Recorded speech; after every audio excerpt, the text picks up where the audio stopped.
They are available at 866-841-4600 or on the web at cgibusinesssolutions.com.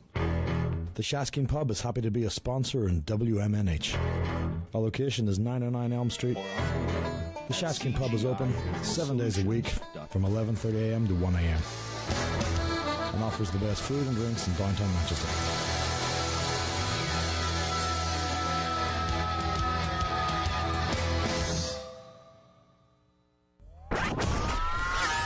Listening to WMNHLP, Manchester's radio, broadcasting at 95.3 megahertz frequency modulation from the top of 1000 Elm Street. Our studios are located at 1045 Elm Street and licensed to Manchester Public Television Service in Manchester, New Hampshire, USA. Contact us by email at WMNH953@gmail.com or through our website at WMNHradio.org.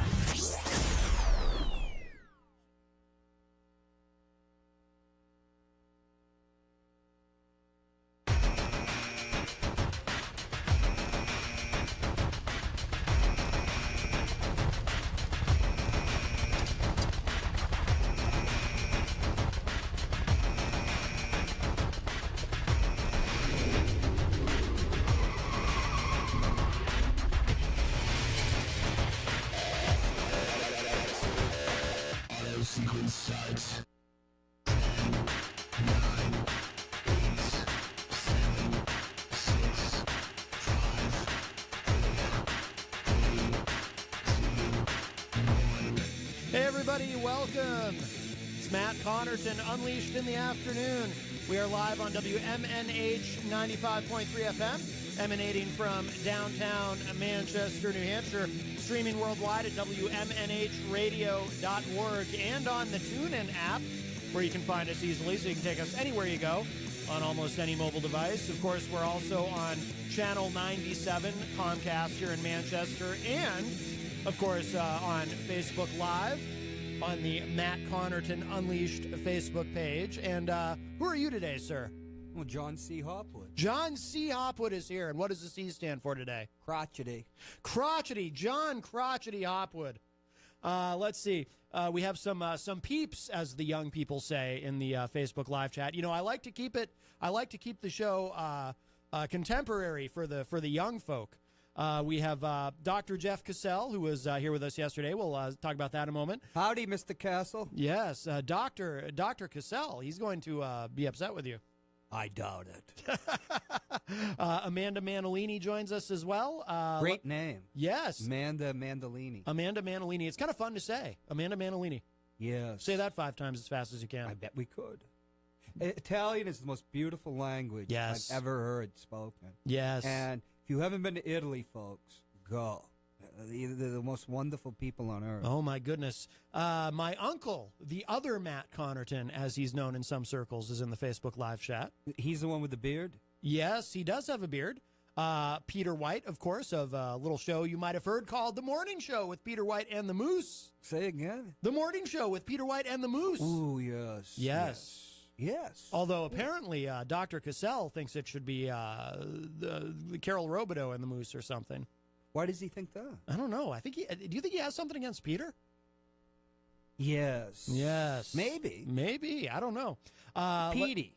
Our good friend Petey. I don't call him that. Are we giving up diminutives? I call him Pete sometimes. I got that from Ryan Gorman because Ryan Gorman always called him Pete, so I started calling him Pete. He's not a Pete, he's a Peter. Which... Well... I'm starting to get the blues again. Oh, and Chris Rose is also in the Facebook live chat. Rose is a Rose is a Chris Rose. I think we're going to have a larger audience than usual today for the live show because it is so... The weather outside is frightful, John C. Hopwood. Not really. Somewhat. Jenny has also joined us in the Facebook live chat. I just saw Bill Barry going by strapped on top of one of the snowplows. He's strapped on it, huh? Oh, yeah. He's very dedicated. Wow. Yes. Yeah. When you get to our age, you have some balance issues. So they have to strap him on up there. Some equilibrium, I can't even say it, some equilibrium problems. It was Glenn R. J. Ouellette that gave the highway department the idea. Glenn R. J. Ouellette, the people's mayor. Yes. By the way, okay, so we should talk about... Now, you heard most of yesterday's show, correct? You said you heard most of it or some of it? Or all of it? I heard a good deal of it. Yes. I had to... yes. So if you didn't hear it, it was quite the, as I believe Senator D'Alessandro might say, quite the barn burner. I've heard that he says that. My baby said yes. Now, I haven't personally heard him say that, so it could be fake news, but I heard he likes the word barn burner. And he probably likes old songs from the 30s, too, like, yes, my baby said yes. Why? Because he's of a certain age? Let's not be ageist. Well, I like the songs, too. That's Love is good for anything that ails you. I don't know these songs. They're before my time. I tell you, Matt. Before my time. I got a lot on my mind today. Apparently. Well, we'll get to all of that.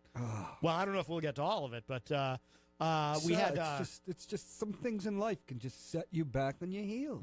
You're excited about the parade, but we'll get to that. I can tell that's what's really going on. I'm excited too, but it's going to be great, the big parade. But anyway, so yesterday on the show we had a debate of sorts. It was sort of a debate, but really more of a spirited conversation.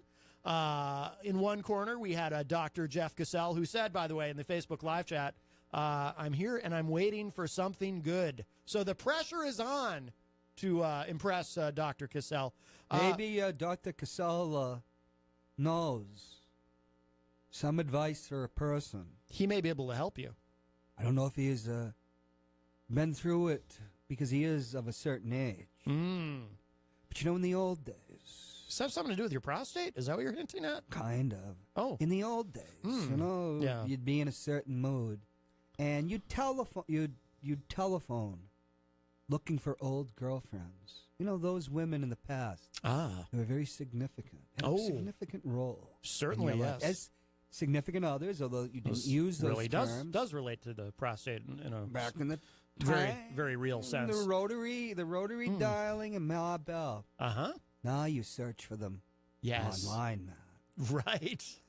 Yeah. By the way, nobody knows. I've been doing online searches since 1985, and maybe I shouldn't have searched this time. Wow. Do you know what it's like? Do you know what it's like, Matt?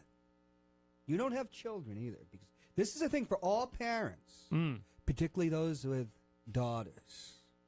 Do you know what it's like to be looking for one of, like, say, once had the title Love of Your Life, although, there's been a couple of those, and you're doing a good search online, go back to her hometown, you're looking, and you find a picture of her, Matt, and she's holding can I say it?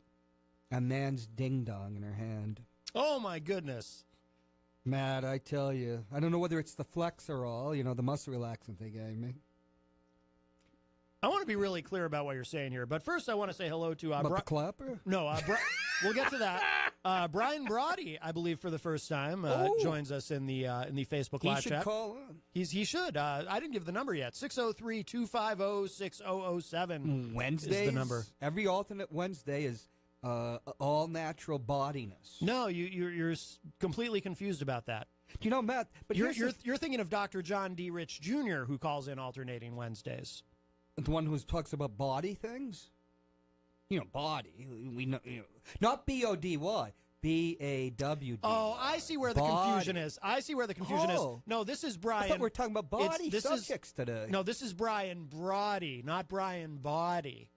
Yeah, because, the way the English is, people probably think we're talking about bodies. Because I did bring up a body part. Brian Body often appears on the other program that I do, Matt Connarton Unsheathed. Body means dealing with sexual matters in a comical way. Yes. Humorously indecent. Of course, the other show, that's not here on WMNH. That's on the dark. It's on the dark web. I use the word ding dong. Now, where do you think the word ding dong comes from?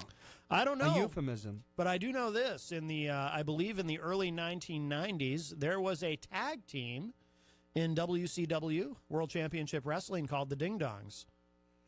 And if Jeff Cassell, I bet They didn't last. He's a certain age. He probably remembers the Ding Dong School on TV. Well, he did say from the 1950s. He did say in the Facebook live chat, does Hopwood have some pictures of those women from the past? One woman, and I was shot. But you know, you're looking at the picture, and that's her. But here's the really startling part. Wait, I want to be really clear about this. The really startling. I want to be about clear. The Ding Dong School. I want to make sure I'm understanding this correctly. So you had a girlfriend whom you a very, you know, one of those the love of your life. No, not the love of my life. One of the loves of your life. Yes, let's put it that way. And because you can have more than one. And you unexpectedly ran across her years later online in a pornographic picture. Well, it wasn't unexpectedly because I was looking. Oh, you were looking for her, but you didn't expect to find that. I really had to search because I used to be able to go into the black web very easily until Google did a few things. I'm suddenly reminded of. But it was her as. I'm reminded of a certain ditty, Centerfold. Ditty by Jay Giles Band. Oh, are you familiar with that song? Of course. That's My blood runs cold. My angel is a centerfold. That was the last song with Peter Wolf a hit. Yeah, I think so. They had a bunch of hits off of that album. Yeah, Peter Wolf. Then he left the band and sank under the waves. By the way, hello to Peter Joseph Golinas, if I'm saying his name correctly. And he's the gentleman you kind of got into it with recently. But he specifically says, hello, John. Hi. I think he wants to establish a bond of friendship with you. Well, so he's reaching out. Consider this an olive branch, if I may say. Let me share some feelings. You know, that's one of the reasons, open your heart. It's almost Valentine's Day. Here's the thing, Matt. I'm looking at that picture. You know I have memory problems. Yes. PTSD, and now I got the flexor. Mm-hmm. Here's the thing. That's definitely. It'd be like an act of God if it wasn't her. You know, it would have to be like an identical twin or something. So you're absolutely certain it was her? Well, here she is, but I'm looking at that picture, and that ding dong she's handling. I have to swear. I think that might be me. Talk about a shock, because I don't remember taking a picture, and I certainly didn't upload it. So why would you assume that it was you? And don't you recognize yourself one way or the other? Well, see, that's the thing. We're having a conversation. Or do they all just look alike to you? You're a mental health professional. Well, I haven't seen. How many ding-dongs have I seen up close? I grew up with my brother. We used to measure our ding-dongs. Did you really? Yeah. That's really... You didn't have a brother? Not that there's anything wrong with that. Well, we thought, Did you grow up? We didn't know things back then. You think, well, I'm going to grow up and I'm going to have a, let's say, hit the double digits. I can't believe, wow, all right. I can't. Did you use a ruler, a tape measure? Ruler. Okay. Rulers were always around the house in the 60s. I'm not sure why I wanted to know that. Early but, 70s. Brian Brody says, hey, Matt, hope you are well. Thank you, Brian. Tell him we're being bawdy today. He can hear Brody. He can hear you, John. Oh, you don't need me to tell him. But I think about it. That can't be me. Because I was looking at it. It's like, first I was shocked by her, and I'm shocked by seeing this. I was talking to a guy back, from the old days, and we're talking, and yes, because like you said, I know my own male member. I don't know other people's. But then I realized. Do you know it like the front of your hand? Yes. Good. These are memories. I think they call them. Dr. Jeff Kasuka engrams. They're just like, we're not talking about sociology now. Scientology, because they borrowed that concept where things are just burned into your consciousness, I guess, and, affect you. I don't even want to think about burning. For those ladies out there and those puritanical types, man has a certain relationship with his ding dong. I would be, by the way, I would be nervous even having this conversation on WMNH were it not for were it not for the conversation I heard on the morning show the other day. Oh, geez, I missed that one. Here's the thing. Hang on, John. Okay. We have a call. Hi, welcome to Matt Connarton, Unleashed in the Afternoon. Who's this? Hi. Can you ask John if he used the metric system to measure? Sure, I'll ask him. I said I didn't. I thought I was going to reach double digits that I didn't reach. Oh, he But heard in the you. Is this but Heidi? in the metric system, I am. I do reach double digits. Wow. Wow. Yeah, I think. Wow. What man doesn't? It's 2.2. Oh. Oh. Oh, yeah. Yeah. Yes. Me too. I do too. I was just kidding about the wow. Yes. That was a joke. I used to know the metric And system. John, well. I am can you Irish. come over and snow blow me out? Is that are we talking about a euphemism or Yeah, what's going on here? is Gary back For from work? real? It is for real. Ooh, it How sounds am like I going to do that? this sounds like a sure bet, if you know what I mean. You've got that 24-incher. Oh my goodness. We're talking about an Aryan snowblower. I'm- You How come you pig! guys are on the air? How come you're live when Norm Moody's all upset because they canceled his show for today? They did. They canceled his show for today. They never cancel the television shows. They canceled his show for today? That must mean the Yeah. engineer probably didn't show up Probably, yeah. because Wow. of travel. How come Norm didn't know about it yesterday? That's true. When he was at he testified. He made a good speech in front of the city hall. Yeah. Oh, Norm. Oh, wait. No, that's not him. Yeah, I don't know. Yeah, Norm should have predicted it. For those who don't know, Norm is a psychic. Hello, by the way, to Slicko, who joins us in the Facebook Live chat. Hey, Heidi, Guy's coming back. Speaking of What was that? Guy's coming back. Who's Guy? Guido, Gaius.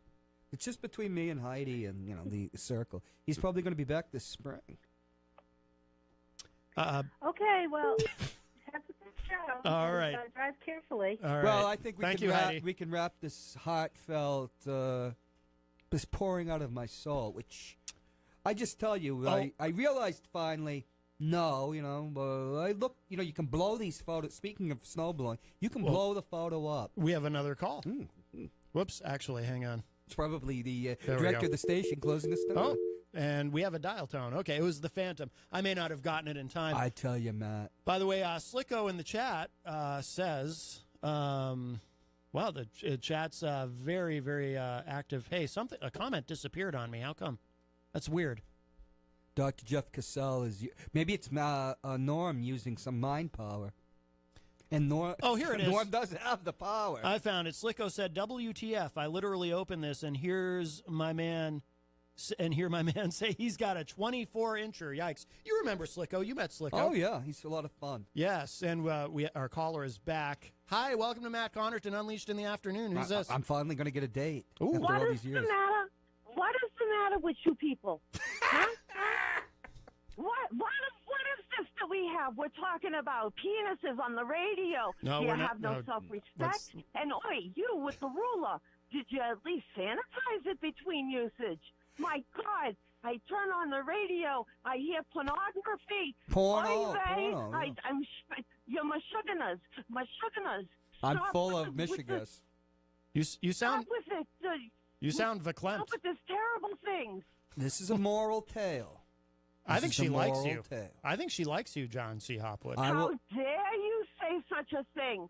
A man measuring. What, did you clean A it at boy. least to be A clean? boy. Oi, Ooh. goodbye, you A crazy boy. men. All right. Wow. I tell you, Thank you for the call. She sounded quite verklempt. There was an interesting. I think that's a word. Yes, there was an interesting story in the morning show, which I did blow the photo up and realize, no, that wasn't me. Well, and I good. was right. I do have the memory problems. That I didn't take that picture and I didn't put it up because I could tell that wasn't mine because there was something distinct out there. In the morning show. They had the Glenn R.J. Ouellette talked about his circumcision. I wondered, Yeah. was there when he measured his with a ruler, whether it was did he use a metric system in Canada? What his before and after measurements were? I don't know. Let's see. That's the very conversation though I was referencing when I said, I'd be a little nervous about having this conversation on the air were it not for that. Yes, and I'll just say, But I think we've kept it clean. I could see the distinct thing. The birthmark just wasn't there. No birthmark. All right. No, that TMI. birthmark that, TMI, it John was C. kind of Hopwood. too much information. Yes. So we can't do the thing about the Mona Lisa smile. Well, let's get back to, we'll go back to, is it entomology or what is it for about words? Ding dong etymology? comes from the clapper, You know, the Ding Dong School, they used to have this old bag with a bell. Yeah. And Billy Shea, the oldest serving alderman in the history of America, I think he's 106 or maybe 107 years old. He's a vampire, correct? Yes. A vampire American, I'm sorry. We're only inferring that. Neither WMNH or No. Matt Connarton or myself. Right. Just things we hear. You Oh, know, this might be him calling, actually. the clapper. When a clapper must give you because of the Ding Dong School clapper, and clapping is treason. Yes. That's how we're seguing into Donald Trump. Oh, my clapping goodness. is treason. Hi, welcome to Matt Connarton Unleashed in the Afternoon. Who's this? It's the director of the Hi, is this radio. the Rich Gerard show? Yes! We're not allowed to talk about him. We don't have any flowers here. This can't be it. Ricky Garbage, we He can talk sent about. me a lawsuit for that song I did. He said he wanted $500 in emotional damage or something. I don't know. Wow, yes. You ain't getting $500 out of me. I don't have it. We are joined by Slicko, host of Slicko's World. Slicko.org. I told him to send the bill to Matt Connarton. Yes. I'm sure I'm sure in his own way he rather enjoyed that little ditty. Welcome, Slicko. How are you? Matt, that got 5,000 views nationwide. Got Joe Budden on the track, crying out loud. That's right. Oh, wow. That's right. Now, Slicko, You never got Joe Budden on his show? for He was those, crying about like taxes and stuff. that's right. Now, for those who don't You guys know, are getting a lot of hits today. What is going on with all the irate women? what Slicko, we're losing you. Oh, I just said, what's with all the irate women? You guys are getting a lot of heat today. Yeah, well, we need a little heat on a snowy, wintry day. We're being phallocentric. And Yes. It really Mashugna. Mashugna. offends. It really offends the sensibilities that are currently blanketing the Queen City right now. That's Yeah. right. Yes. Yeah. You know, I'm not going to say I've been drinking already today, but, you know, it's a snow day for me, and I'm pretty sure you were talking about a snowblower, so I think that lady's a little crazy. Well, Well, sometimes people read things into things that aren't there. that's right. Yes. That's right. I mean, clearly you got to measure the snowblower to know how big it's going to be. It's an Aryan It- snowblower deluxe. If you have a small snowblower, With- you're not going to be able to blow the whole driveway. That's all, you know. Hand warmers. Hand warmers, Slicko. Oh, they got a beauty. Hey, I always say it's One not. of those plugins, you know what I mean? You gotta have the real deal. Oh, this ain't no plug-in. You rev this up, baby. That's why I always say it's not the size of the snowblower; it's how hard you rev the engine. It purrs. It's how hard you rev the engine. That's Definitely. right. Yes. I missed you guys, especially John. I love you too, Matt, but, you know, Yeah. Oh, me yeah. and John don't get to interact so much these days, and we definitely got to get together for a show soon. Absolutely. Oh, that'd be great. Well, you're always welcome to come in. I know I don't know if it's feasible with your work schedule, and obviously, I assume today you're off because of the weather. He can come in on Skype, can he? Like an hour ago. You what? What'd you say? Shortel, it's our phone system is down. Yeah. Oh. So I got the afternoon off and then had some notifications. Figured I'd come check out the Matt Connarton show. First thing I hear was talking about 24-inch snowblowers, and I was like, whoa. Sky rockets in flight. Afternoon delight. Check out this radio show today. What? You should come on Skype. On 106.1, not to cross promote radio stations or anything, but 96.1, is that Sassy Sham? No, 106.1. Is that the station in Portsmouth? WSCA, yeah. Yeah, you can mention that. Yeah, you were on there Saturday night, correct? I'm gonna get Saturday night, yeah. They actually played my new song, D You Down, the remix of a Kevin Gates song. Probably my most profound song I've had in quite some time. Really? The P word is used 12 times, maybe more than that. Oh. So, yeah, it was great. They played my song on the radio the day it came out, and I just figured I'd come do a selfless promotion, so you guys check that out on YouTube. Yes. Now, do you have is there an edited version of that song? Do you have a radio edit of it? You know what? Maybe I should whip one of them up real quick. Yeah, because we I could. should whip up an edited version for you. Maybe. How long are you going to be on? We are here until 6 p.m. Oh, plenty of time. I'll go jump on the Mac right now. I'll send you over a clean version in a half hour. Perfect. Yeah, we'll give it a WMNH premiere. That would be wonderful. Yes. You know what my favorite is? My favorite is when Matt Connarton takes my music and censors it for FM radio. Yes. It comes out so clean and so nice. You had to do this for me many times. That's true. Yeah, I am good at. But God, I do forgive you for the people I've had to bring on your radio show on 100.1 quite a few times. Yeah, things will happen. You've brought me some. Slicko's crew. You've brought me some characters over the year. What was that one guy's name? Wang Slang Nug or something like that. Can we see that on FM? Yeah, his name is Wang Slang Nug. Yeah. Yeah, that was. The character. You know exactly what I'm talking about. Yeah. He was quite the character. Don't bring the DD to the radio show. Yeah, that was. I'm not talking about designated driver. Yeah, we've done some interesting shows, but I'm coming back. Slicko's World's coming back. I'm sick of Lendy being up there, number 2 spot. Right. Excellent. He can't quite get number 1, but maybe Slicko's World will come back because we're running number 1 for a while. Yes. Now 2 years ago. Hey, you do you ever see Sean Michelonis, who is a local politician in your area? Have you seen him lately? Is he running for anything? Oh yeah, he's running from the cops, a little drunk. But other than that, no. Okay. Lendy seems to find him at Cumberland Farms. Yeah. Smelling like Jack Daniels around 2 o'clock in the morning when he goes to work. But other than that, no, I haven't. Last thing I heard about him, he found Tony D. Young dead, stabbed to death. Oh, that's right. Wrote on his Facebook page. Yes. Have you solved that murder? Rest in peace, Tony D. Yeah. Well. No, I'm still working on the case. Yeah. All right. Very good. He's actually, I don't know how, but apparently he's just so rich and famous that they gave him Facebook privileges in heaven. Wow. So he's able to use Facebook from beyond the grave. You know, here I am. Dr. Phil hooked him up really good. Here I am worried about streaming music on Facebook because I don't want to end up in Facebook jail. That guy is dead and he still gets to use Facebook. It doesn't seem fair. It's not fair. Their policies are so arbitrary.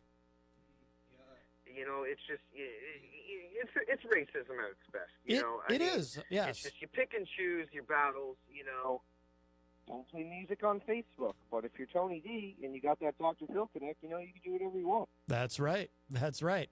I actually contacted Dr. Phil, and funny enough, it didn't take Dr. Phil 2 hours to email me back. Really? Yeah, because I was like, you know, Tony's been on your show before. Somebody murdered him, and now he's in heaven. Yes. And I figure if he can tweet and Facebook from heaven, that we must be able to get him on the show somehow. Right. His ghost or something. Right. Right. And yeah, Dr. Phil was very interested in the whole story at hand. Fantastic. Fantastic.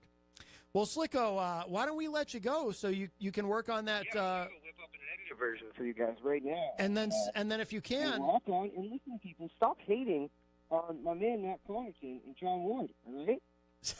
Because it's just not right. That's right. It's not.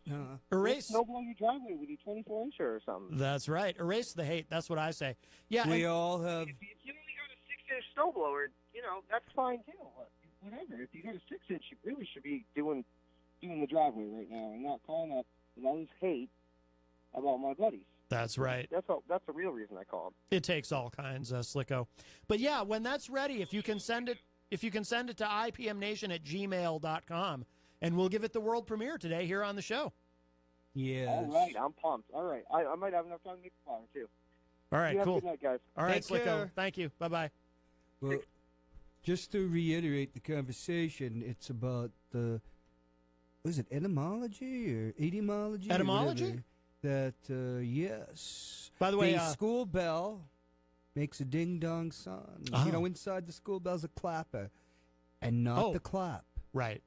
And we're not making any other sexual references talking about clap. Talking about clapping. Right. Not clapping. Right. It's treason. It's treason. Or not, well, not clapping is treason, apparently. It was under Stalin. And this Hopwood guy, call me a Hitler. Stalin. That's who it was. We have another call. I was a left-winger. Yes, I knew it'd be a busy day with the weather. Hi, welcome to Matt Connarton Unleashed in the Afternoon. Who's this? This is Dr. Jeff Cassell. Ooh, a little free Dr. J. psychoanalysis. Dr. Jeff Cassell, you sound like you're using some sort of device to make your voice deeper or something. Oh, I like it. No, No, I just have the speakerphone on because I don't want those microwaves damaging my brain. I actually like the effect of the speakerphone. It's kind of a cool effect. Yes. Yeah, is it like an echo? Am I getting, a reverb or something like that? It makes reverb. It makes your voice deeper. It's very interesting. Yeah.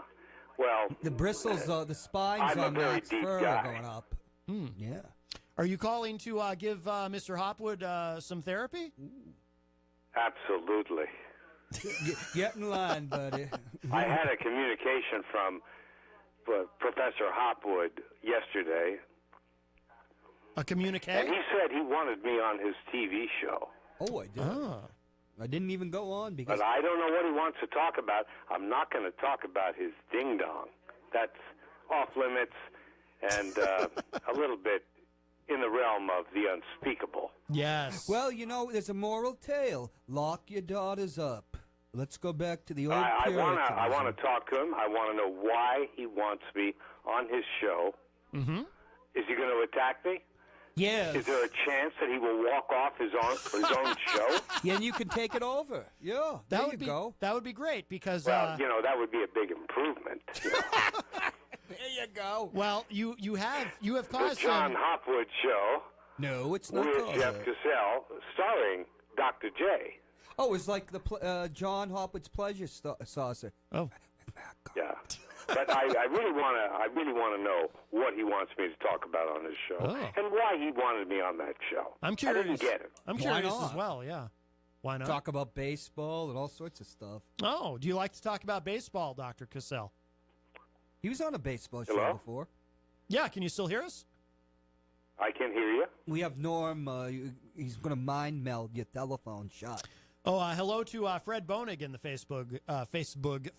Well, you're getting a lot of Live chat. activity on the computer today, Matt. But Sex I don't always know sells. what Hopwood wants from me. Oh, jeez. I just want your conversation. He just wants your company and companionship. Yeah. I don't know much about baseball. Oh, come on and talk He's got a about Trump. baseball show, right? No, I haven't ever. Well, it became a baseball show because of legal issues. Oh my! As long as we stay away from city politics, we can talk about anything. No, I don't. I'm not really involved in city politics, not for another 12 months or so, Yeah. when I become the wrecking ball. Come on in 2 weeks. But I am conversant on many topics, Mr. Hopwood. Yeah. Dr. Hopwood. You are a doctor, right? No, I didn't get my master's degree because I couldn't speak French, and I grew up in a French-speaking neighborhood. Back in those days, you had to be fluent in the language. Yeah, well, I'm not a free-flowing guy. I like a topic. I like to know what we're going to talk about, and I like to isolate on that topic. We can talk about Trump. Not, veer off into pornography as you're doing today. We got to stop that. We got to put a lid on that. We call that Wednesdays are all natural bodiness. All natural body? I don't know a thing about that. BAWDINESS. By the way, right now as we speak, Slicko is messaging me on Facebook asking me about which words he needs to censor for the radio edit of the world premiere of his song. All of them. Well, Come on we and don't talk. want this. We don't want this station getting sued, so you got to be a little bit careful. That's right. I don't think we'd be sued. It's just we don't want to get risque. Right. I'm not getting the information from Dr. Hopwood, Trump. but I'm hoping he's going to email me, message me Okay. something Come on. to let me know We could talk about on Trump. what topic I have to converse. Well, it'd be interesting because I can, we can talk about Trump. Okay, I will tell you because of the thing and political psychology and how Trump fits into the panorama of politics from World War II onward. I like that. Yeah, that'd be I like really that. good. I I know like you'd the be a natural. idea of the psychology of Yeah. the Trump acolytes, the people that love Donald Trump, the Trumpers, Yeah. the Trumpinistas who live in Trump world. Yeah, yesterday we had a guy who wasn't a veteran who wants to charge up Mount Suribachi during and throw the flag up there. But why need to What about the political psychology of that? Or showing up at some rinky-dink town because there's a few liberals there with law enforcement and veterans, so you'll pledge allegiance to that flag. And now we have Trump wants to have a big military parade. I'm so excited about the parade. What is it going to cost? That's what I want to know. I'm a finance guy. I want to know what the stuff is going to cost. It's going to cost. How much? It's going to cost millions of dollars. We know that. Okay, here it is. But that's okay. I mean, we could spend those millions of dollars on maybe helping the veterans who are committing suicide, or sending Mexicans back to Mexico. Yeah, there's other things we could do with that money. But let's have a parade. Not a bus tickets. A big parade like that will make everyone feel great about war, and that's what really matters. We're a war-based economy, after all. We got to go 12 fight to the North 21 Koreans. million. 12 to 21 million. You are so right. I know. This is a war-based economy. Oh, jeez. Yeah. It's crazy. We need to concentrate on that. The budget We're spending nearly $1 trillion a year of tax money on war, and we're usually losing those wars. We haven't won a war since 1945. That's true. And, Matt, they just did the budget deal, and they're going to pump more money into the Pentagon. Of course. Which means more wars. It's disturbing. But, yesterday I was on Matt's show. Oh, yeah. And we're talking to a guy that thinks we ought to invade another country, Yes. Well, I would suggest Canada. And most of them, the decent ones, speak English. And to be clear, it wasn't me who said that, of course. It was Frank. I'm part French I would Canadian. prefer that Canada invades the United States. As long as it's not Quebec.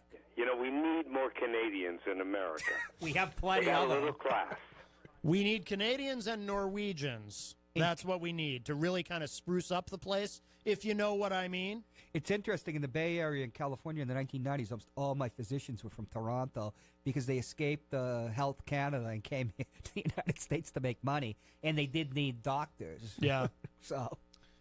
And they imported them. Fred in the Facebook live chat says, Fred from the Daily Ripple, he says, wait, both Afghanistan and Iraq have free elections? Oh, yeah. So did the Soviet Democracy, Union. we're spreading it throughout the world, and it's working so well. I mean, all you have to do is look at America to see how well it works. That's right. I think that we can have a good show. The political I think psychology. we can. And Dr. Hopwood, but this time you can't walk out on me. It's your friggin' show. You know what I'm saying? John's walked out on you twice. Well, I've determined that coming to Matt's show after a group therapy session is probably not the best idea. The door isn't closed. Therapy. I know how to do that. The door I'm a isn't trained closed. paraprofessional. Yeah, the door isn't closed after it's been opened up, and then you come here. I want you to be a little more lighthearted. I don't want you to get upset. I'm usually making a joke. Yeah, they're a little anti-Semitic sometimes. But it's all in good fun. Like at the time, you know what I'm saying? Yes, I thought you were doing a You father feel me, right, Hopwood? Yes. And if it works out, we can take it on the road. I'm going to be ready for you. Yes. I'm going to sign off now. Yep. All right, Doctor. Thank you so much. All right, Dr. Jeff Cassell leaves us. Dr. Jeff's the only person that gets me. He told me once after show, it's you're a performance artist, right? Said, I didn't admit it or not. Right. I'm not going to now. Because we went from ding-dongs and Billy Shays, what do you call the thing that you ring? A bell?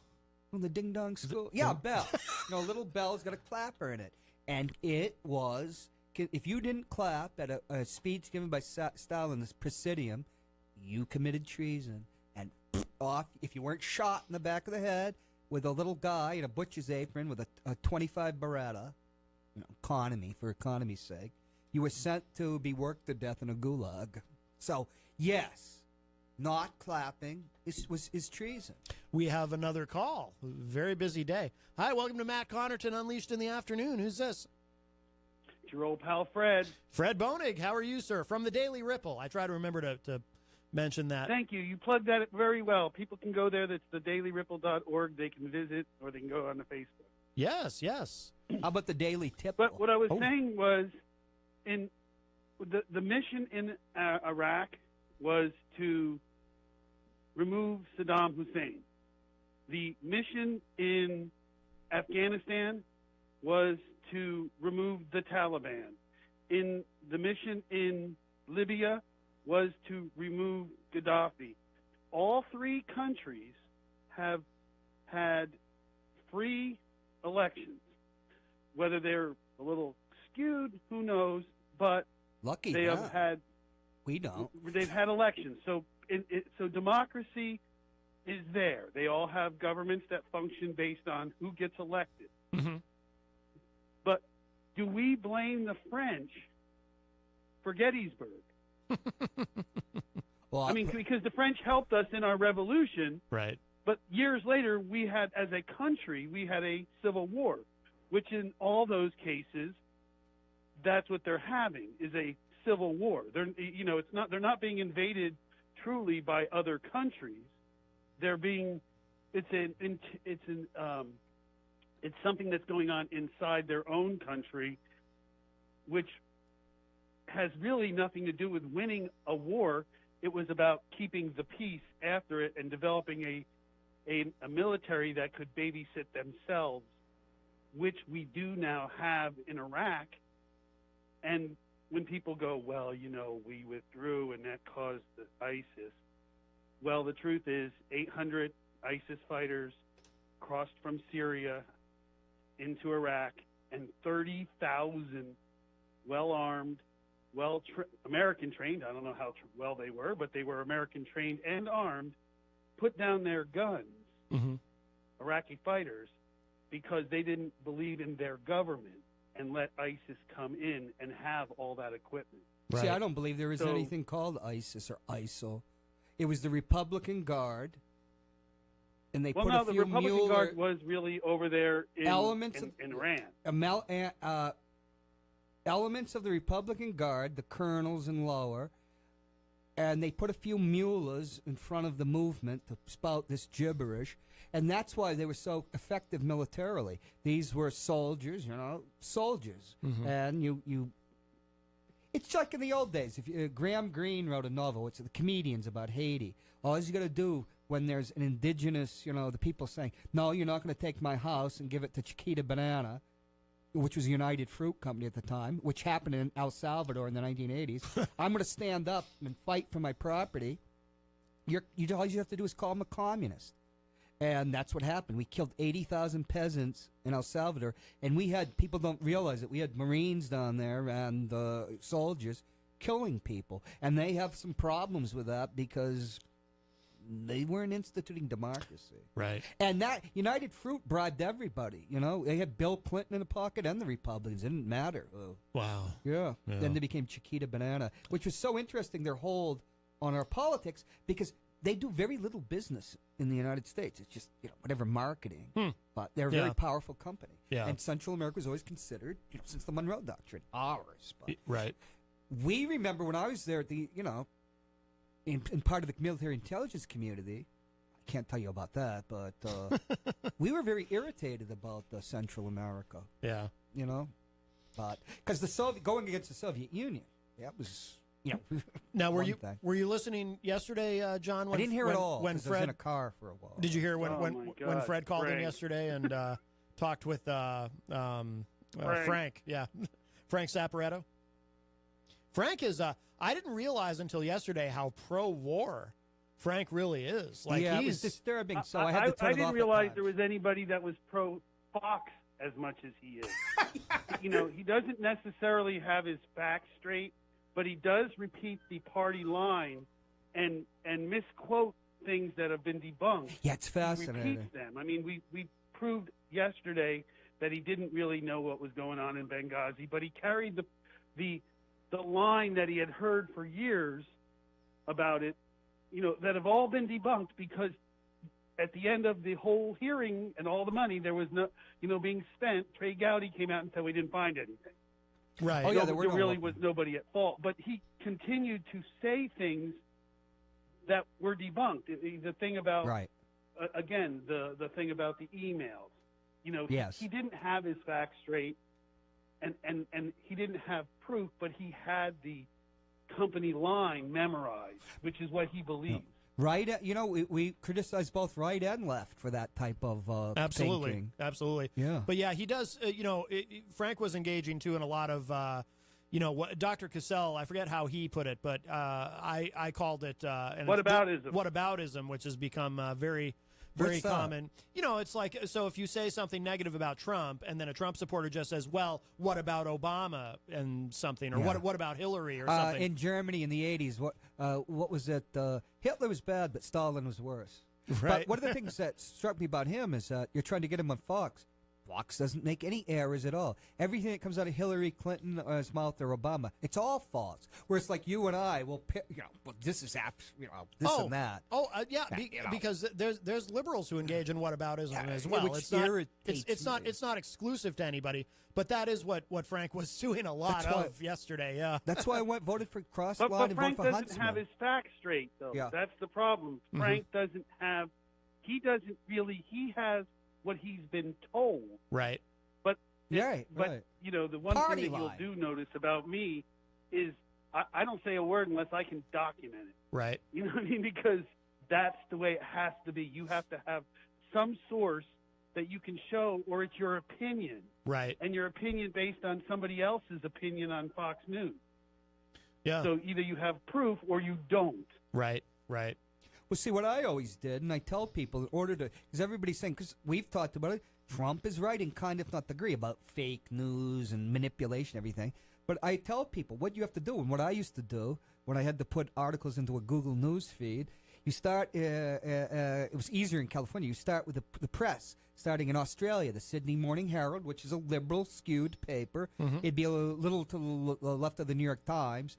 And then you start going, then you go to London. Because I can't read French anymore, but you're picking up information, and then you take, like, the Guardian is always going to be skewed left to a ridiculous degree. Sure. And I might agree with it emotionally, but it's it's like, I can't make gestures, And then you go the Independent, and then the Atlantic, Yeah. then the Atlantic. Oh yeah, but then the Independent in London, because you can't get the Times of London anymore. It's behind a real intense firewall. So then and the Telegraph, which is center right. But you take the information and you try to weigh it, and then you come to the press and the Wall Street Journal and the New York Times, which irritates me. You balance, and the L.A. Times, and the biases, like the Post. But you've got to weigh the stuff, and then the stuff shifts, too. How do you create reality? We were talking about this on Matt before. The news cycle is not just 24 hours. It's 24 minutes, where before you had a newspaper. It wasn't considered it was going to be accurate, totally accurate. Yeah. Then you had the weeklies, Time and Newsweek, which have a place that we don't have anymore. Then the monthlies, Atlantic had, and then there was Harper's. Then there were several conservative. You'd read the National Review, which there used to be Saturday Review, and you knew that was liberal biased. You'd have like Arthur Schlesinger, but you knew that people were biased. Just like when you're in Europe, papers. Figaro is right wing. This paper is communist paper. Right. You have to weigh this stuff because everybody's got a game and a bias, and you have to shift it. And you're trying to find out what's real. You have to use some critical thinking skills, which isn't something a lot of people are interested in doing anymore. You just can't find something in 24 minutes. This isn't going to be real. Right. You have to correct things all the time. Nowadays, they jump on somebody because some guy sent a thing out at a rally, the rally in Tallahassee for that Trump went, but he didn't go to Alabama. And he says, there's nobody here, like 3 hours before or an hour before. Yeah, then everybody's there within an hour. Oh, right, and if you've ever been to a rally, that's how, except if it's a Ron Paul rally, they were there because they'd come from everywhere. Oh, yeah, yeah. Up and down the seacoast. Those are diehards. Those would be packed. But a rally, well, you know people what? Come in. You know what, Fred? Well, we have you on the line because I think it's definitely germane to what John was just saying. You should tell us a little bit about the Daily Ripple and give us a little bit of your background with that, because we haven't really talked about that since you've been calling into this show. I'm on the site right now. Okay, well, my editor, my business partner, her name is Terry Ryan. Terry Ryan is an ex-Air Force captain who worked at NORAD. Oh, geez. She I almost did and that. her husband is retired Air Force and retired Army, I think. He was in both branches at some point for a very long time. And she worked for Booz Allen, which was a military contractor. She developed some of the software that ran Rodale presses. The people who do organic gardening and things like that. She designed some of their software, and she was at my house one day, and I went to throw the coffee grounds out in the garbage. Oh yeah, and she looked good, at me yeah. like I had just stepped on a cat or something. I'm like, you can use them for all she sorts said, of well, things. you could put those in the compost heap. You could just throw them out in the lawn. You could stick them on your garden. Anything. Put them on your. But they why are can you deodorize throwing a them into house. a landfill? Yeah. Right. They can deodorize a house. Right, and I was like, oh, God. I said, Terry, listen, nobody's putting a frickin' solar panel on the roof, and nobody's buying a hybrid car. Of course, she has one. But I said, but you know what? Everybody wants to be part and wants to feel like they're doing their part, even if it's a little thing. They That's all true. want to feel like, you know what? Hey, at least I throw my coffee grounds into the garden. And if we could design a magazine that would teach people that. Yeah. And see, Terry's traveled. I mean, she's 63 years old, but she just came back from Cusco, where she was hiking at 15,000 feet, pooping in a hole somewhere. 15,800 feet. She's been to the Galapagos. She's traveled the world with National Geographic. She's been all over Europe. She's been to Russia a few times and China, and she's traveled. And she's really smart. She homeschooled her daughter, and her daughter was up for a Fulbright and is, working for an NGO in Washington, and, graduated college at like 18. And so she said, why don't we have this magazine? And we started, and it grew, and it grew from this little coffee idea to a news aggregator. And then we started traveling to Washington a lot, and a lot, like we take a week a month and go there and spend it at all the think tanks. And I've met everybody. If you go on the Facebook, I've met everybody. I met Donald Trump. I've been a foot from him 3 times. I met Hillary. I never got 15 minutes got alone with thrown her. out with the Guardian people. Oh. He's the only person I But didn't get anywhere near. So what we were doing was we were learning, and so we go to left wing events, we go to right wing events. I've been to Value Voters twice. Hey, you which learned is the going to a family Ron Paul resource. event and a Bernie. They were almost like, you go to a Bernie event and you go to a Ron Paul. And Ron Paul's I've met more Bernie fervent. twice. Yeah, I have my picture with him twice. I met him the day before he decided to run. I was in a room with 50 people, and he was talking about running for president in March of that year. That was like the week before he decided to actually announce it. He was talking to a small group of people in Washington. What's interesting, and I just saw him the other day, like last 2 weeks ago. I was talking to him. But what's interesting is when you talk to the supporters, because you'd find out that similar things are driving them both. Both were young, like a lot of young people, heavily in debt from university debt and stuff. Now, they might have different ideas how to alleviate that or go about it. Right. But the people that went to support them, and they're not into just can't, you go to a Hillary thing. It's all boilerplate that's been knocked together since 1988, if not before. You know what I mean? Yeah. Yeah. So Fred, so you went there and you spent a month in DC initially? Yeah, well, we went there just to learn. We went there and to, see how things worked. I had never really been to D.C., and we started going. And Terry, she used to work on Capitol Hill. She worked in the Pentagon, so she kind of taught me how things worked. And then we started going to the Senate office buildings, and there's this. You know how when you're watching the news, you see those, they're talking to like a senator, and you see behind them these Roman pillars. Yep, exactly, yeah. And also you can tell that's on the 3rd floor, that's this balcony around the rotunda, and all the news cameras set up there. And it's open to the public. You can go there. Yeah. And so what we would do is we would, whenever we had time in between events, we'd just go there and sit. And it's kind of like shooting fish in a barrel, sort of, because they're coming out there. Because Fox is like 10 Yes. feet from you, and MSNBC is 10 feet the other direction, and CNN is over, and they're all the way around. And It's so like during the congressmen, primary. they come in and Yeah. they start at one end and they go around. Media row. Right, and it is, and that's what you get to meet a lot of these people. Plus, we would go to events, like we went to Netroots Nation. Netroots Nation is out in Phoenix the first year, and that's where Bernie Sanders was, and Martin O'Malley were heckled by Black Lives Matter. That was the first time anybody really heard of Black Lives Matter. Oh, no kidding. I vaguely And I remember was that. standing on the corner of the stage photographing O'Malley speaking with Jose Antonio Vargas, and I heard this noise, like people chanting. And I turned around, and there was this crowd of black women that crowded in, like, right around me and started shouting at him. And I was standing in the middle with a Zoom, and I couldn't turn to photograph them because my Zoom would have hit someone. Yeah, wow. So I had to put my camera down and pulled out my cell phone and put it on video and held it on top of my head. Yeah. And it was funny because I was like the first person to progressive. talk to Martin O'Malley when he got off the stage. Yeah. And he came by me, and I said to him, I said, "Sir, that was really stupid." And he looked at me, and you see, I wear on my lapel, I wear a gold star and 3 blue stars. Mm-hmm. So most people understand that's What does that the mean? meaning of that. No, I don't. I don't understand. What does it mean? Okay, well, I'm a gold star dad. I have 4 children, Oh.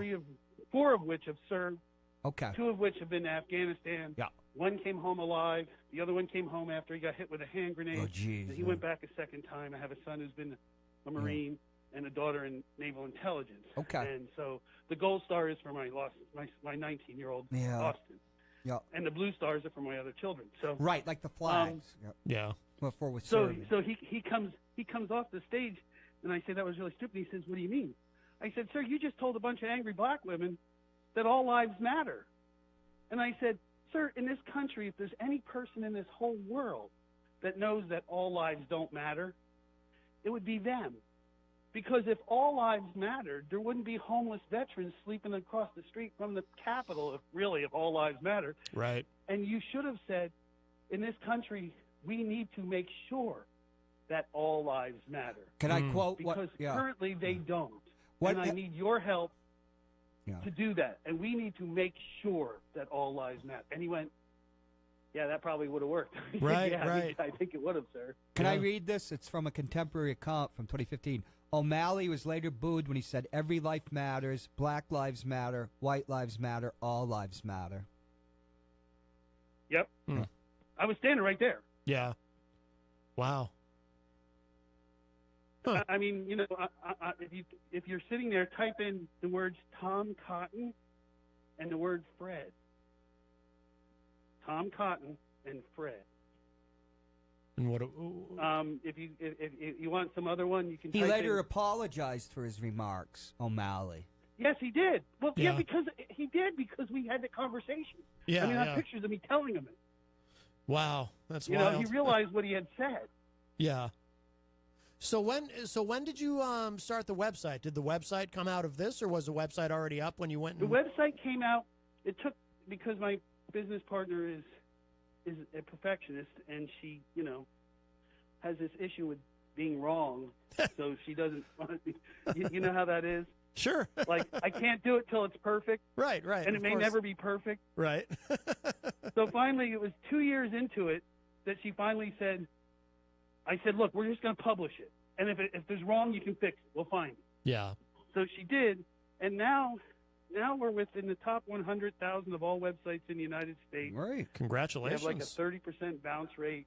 The average page clicks on the page is 10, and the average time on the site ranges from 10 minutes to 18 minutes, which is unheard of. Yeah, that's excellent. We yeah. have 78,000 people on our Facebook. Wow.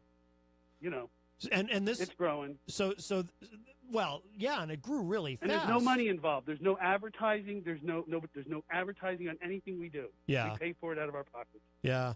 Wow, that's incredible. Yeah. Yeah. No, congratulations, Fred. That's yeah, I didn't realize, see, when you first started interacting with us on the show, I didn't realize right away what this was, because of course I know you from the music industry, and so it's very impressive. It's yeah. I think John's looking at it right now, but yeah, no, that's amazing. Well, Fred, we've kept you on for a while, so we'll let you go. Thank you. But thank you for calling. Thank you so very much, and I'm really enjoying your show. Hey, and now that we're getting to know each other. That's right. Had a bad day the other day. All right. Just know this, that parades for military things in this time period is not going to be a good thing. I agree. I agree just don't too. feel that's a good thing. There's better ways to spend the money. Absolutely. And certainly we do not need to honor a commander-in-chief like the one we have, who never served, has a family that in 188 years has never served. No one in the Trump family in 188 years. Well, they were German served immigrants. In any military anywhere in the world. Yeah. His grandfather was an immigrant from Germany. His mother's an immigrant from Scotland. So yeah, right. Maybe but his grandfather was thrown out of Germany for draft dodging. Well, really? Like grandfather, yes, like grandson. He even tried to That's get back true. in. This was not World War II. This I didn't was not know World that. War One. Oh. It was prior to World War One. Compulsory and military he had to write service. the prince, and he wrote the prince, and the prince says no, because they were recruiting. They were drafting people around the country, and he left, and he came to America. It was He tried to compulsory go back, military and they wouldn't let him back. service. That's why he ended up staying. Yeah. Oh, I'll be damned. Okay, yeah, I didn't know that part of it. No, very interesting. In countries, 188 years, no member of the Trump family has served in any military anywhere in the world. Unlike my clan, that Wow. goes back before the King George's War, which is 1740s. Yeah. Well, I learned something. Most people in this country do have people who have served in the military. Oh yeah, somewhere. yeah. Well, the thing about Trump is his 5 deferments, and then when he loses, he goes and gets 4F. Right. And, here's a guy with his social class. His father was a multimillionaire that could have joined the Naval Reserve or the Coast Guard Reserve and done his time on, a real veteran. I mean, a combat veteran would hiss at it, but he would have served. There were ways you could serve and still chicken out. All right, Fred, thank you so much for the call. All my right, friend. have a good one, guys. All right, you too. Bye-bye. Hey, are we going to have a little music to reboot the hour? Nah, we'll just keep going. I'm looking at a picture of Uncle Joe Stalin. It's it's just after 5, but we'll keep going. If you're just joining us, this is Matt Connarton, Unleashed in the Afternoon. We are live on WMNH 95.3 FM. And if you are currently engaging in your afternoon commute, I hope you are being safe and very, very careful outside. It is a very snowy day, and it's supposed to be icy later, from what I understand. Yes, so it's yes, the weather outside is frightful. Oh, Yes. Yeah. Of course, we're also streaming worldwide at WMNHradio.org and on the TuneIn app, so you can take us with you almost anywhere on your mobile device. And, of course, on Channel 97 on Comcast here in Manchester. And, of course, on Facebook Live on the Matt Connarton Unleashed Facebook page. Please give it a like if you haven't done so already. I would appreciate it. Yes. Yeah. Oh, yes. Yes. And you see, we're not using sibilants today to blow your speakers out. Or anything. Well, we could use the bodiness sibilants. is over. That was just the first half hour. But now it's later in the show. The later it gets, the more you can get away with. No talking of clappers or Oh, ding my dongs goodness. or locking your daughters up and keeping them away from. Yes, modern technology. You know what my favorite Iron Maiden song is? Bring Your Daughter to the Slaughter. Speaking of daughters. I don't. I never liked heavy metal. I think you'd like that song, John C. Hopwood. I think you'd enjoy it. It's quite a ditty. Bring your daughter to the slaughter. Have you been following the controversy with Harvey Weinstein and now Uma Thurman claiming that the director Quentin Tarantino tried to kill her? I prefer to pronounce it controversy, as they do on the BBC. Saying it that way just tickles my funny bone. Well, you mispronounce a lot of words in my ken, if you know. Ken meaning type of consciousness. Ah. Yeah, must be from, you're from Exeter. No, I'm not from Exeter. My father was born in Exeter. Exeter Hospital. Where are you from? Speaking of immigrants and let's say tainted backgrounds, he said with his. I feel like microaggressing. Oh, wow. Well, I was born in Hartford, Connecticut. Oh. At Hartford Hospital. The head of the insurance industry, Hartford. Mm-hmm. Yeah. But I have very unfond memories of Hartford. Yeah, well, it's not a great place. I mean, it was a great place the year of my birth, obviously. But Quentin Tarantino tried to kill someone? Is that what you're saying? You don't know who Uma Thurman is? Of course I do. He tried to kill Uma Thurman? Oh, let's not get, Well, we have a call. I'm very curious about this, though. I mean, you did bring it up. I thought we were going to talk about treason. Oh, we can talk about, we got a whole... Clapping, We got another treason. hour. We can talk about all kinds of things. Hi, welcome to Matt Connarton Unleashed in the Afternoon. Who's this? It's Pete. How are you doing? Pete, how are you, sir? Oh, pretty good. I had a question for John, Oh, okay. John is... if I may ask. John is ready. He's Okay. with bated breath. Me and John kind of butted heads last Friday, I hadn't noticed. and I just had one question about a comment he made. Which He one? made the comment, well, first off, that I was a commie, that I would follow Hitler, and No, that, he followed I up don't with remember a that. statement. Let me finish. He followed up with a statement that he believed that only rich white landowners should vote, and I was wondering if he could expand on that. I never said that. And a person Rewind that the follows, tape. I viewed it like 6 times. I don't somebody I don't that remember follows this. Hitler is not a commie. I don't remember this either. What do you I said that the U.S. Constitution could be considered by the school of Charles Beard, although I didn't bring that up, that the founding fathers created the Constitution to keep a small elite, an oligarchy in power with the Constitution machinery. And they were landowners. Washington was a landowner. He failed in raising tobacco because his tobacco wasn't good enough in London. So he became actually a hemp grower. But what he was a land speculator. And his fortune was assured. Sounds familiar now. When he married the widow Martha Custis. And him and his stepsons, they were land speculators. And you can see, you need to read the books about histories about the period of the French and Indian War led to the War of Independence, the rebellion.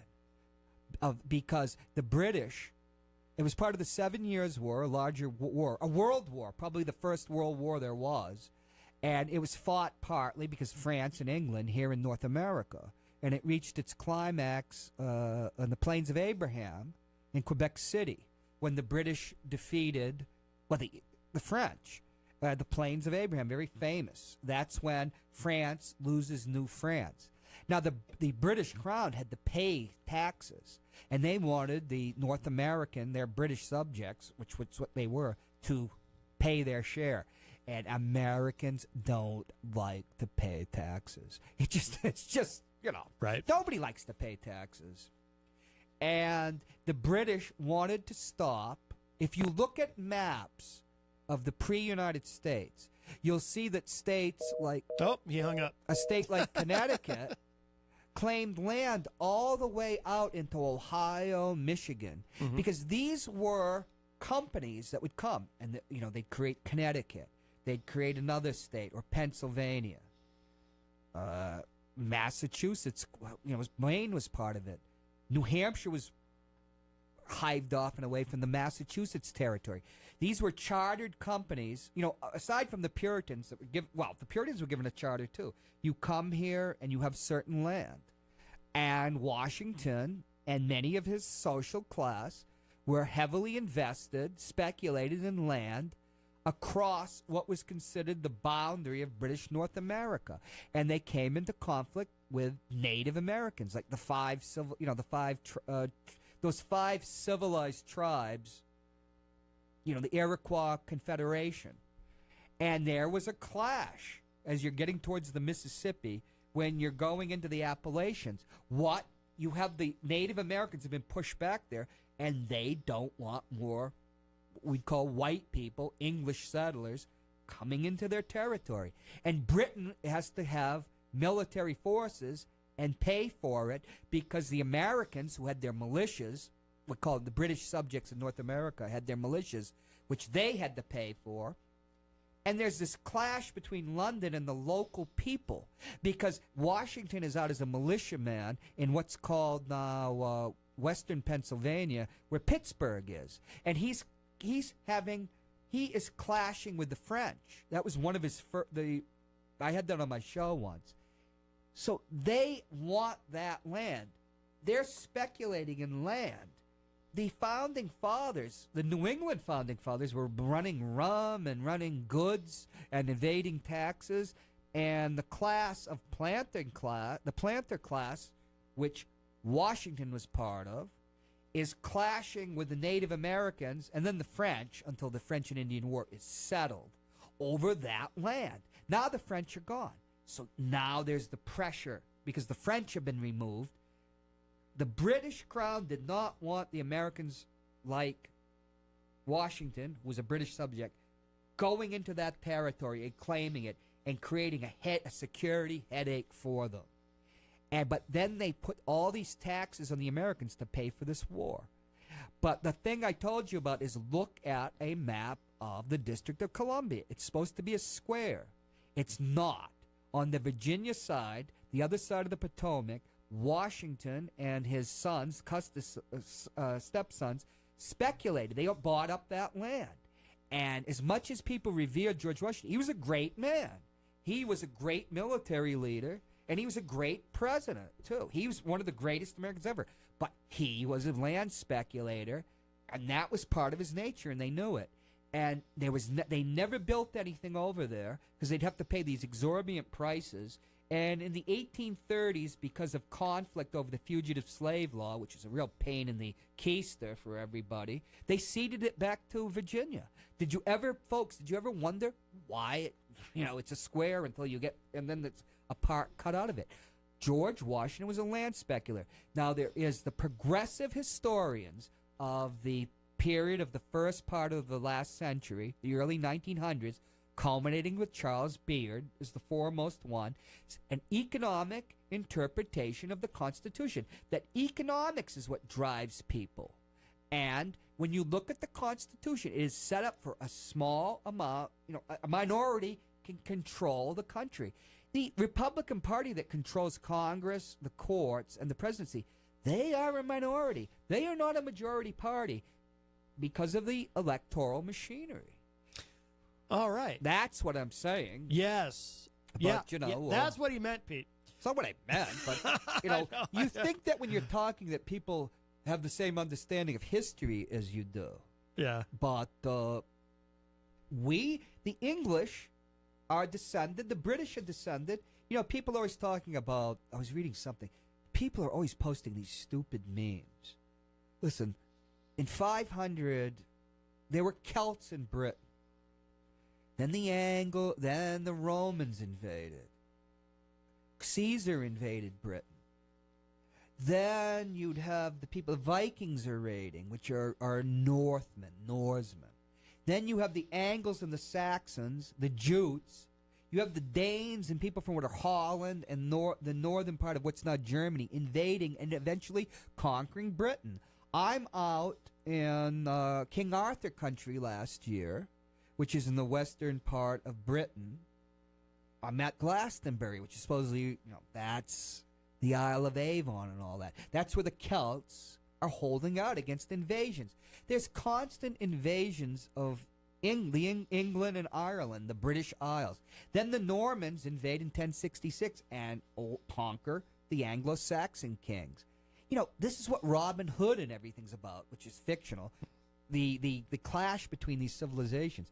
Civilizations are always expanding. But what's unique about Britain, you don't have mechanisms like you'll find in Germany, which were created to create social cohesion, like Social Security came from Bismarck, the Iron Chancellor, one of the great conservatives. Dude, see, nobody wants to hear history. The point is, it's not that, John. But you've gone so long. But you want to talk about this stuff, you really can on the radio. The point I'd like to make is, you Americans are a piratical people. The Anglo-Saxons, whoever you would call it, the English that came here. Jeez, our whole culture, it's like, hey, we're freebooters, and that comes from England. A small amount of people like a band of Vikings or something, and you beat up everybody else, and you take what you can. And it's not unique, but the social structure we have is unique. It goes back in its roots to the Anglo-Saxons, the Normans and the Anglo-Saxons, where you rule people. Well, I hope that clarified things for you, Pete. Yeah, but the whole idea that white people are some homogenous thing, or the Anglo-Saxon thing. Jesus, going to England and well, we do have we were better off talking about ding dong. We do have something else very pressing to discuss, and you brought it up. Well, it's like you had Jim McConnell was on my show. Yeah. We're talking about the Brezhnev's 5-year plan from '72 and the Falklands War, and somebody comes with, that's the most boring show I've ever seen in my life. What's it, Sunrise Semester? According to This Is Insider. Let's go talk about the club. Well, wait, we need to cover this first because you brought it up. This is Insider.com. Here's everything you need to know about the vicious controversy between Uma Thurman, Quentin Tarantino, and Harvey Weinstein. And Weinstein. Isn't it Weinstein or is it Weinstein? I always say Weinstein. Okay. But there's a series of bullet points here. We'll go through this, and then I do want to hear. I do want to hear about Clapper. Clapping. The clapping, yes. We're not talking about the clap. We're talking about clapping. Right. As an act of treason. I don't like talking about venereal disease. An act of omission. Yes. It says here, the latest hashtag #MeToo reckoning is between Quentin Tarantino and Uma Thurman. Thurman said she suffered from a car crash on the set of Kill Bill, and it's partially Tarantino's fault.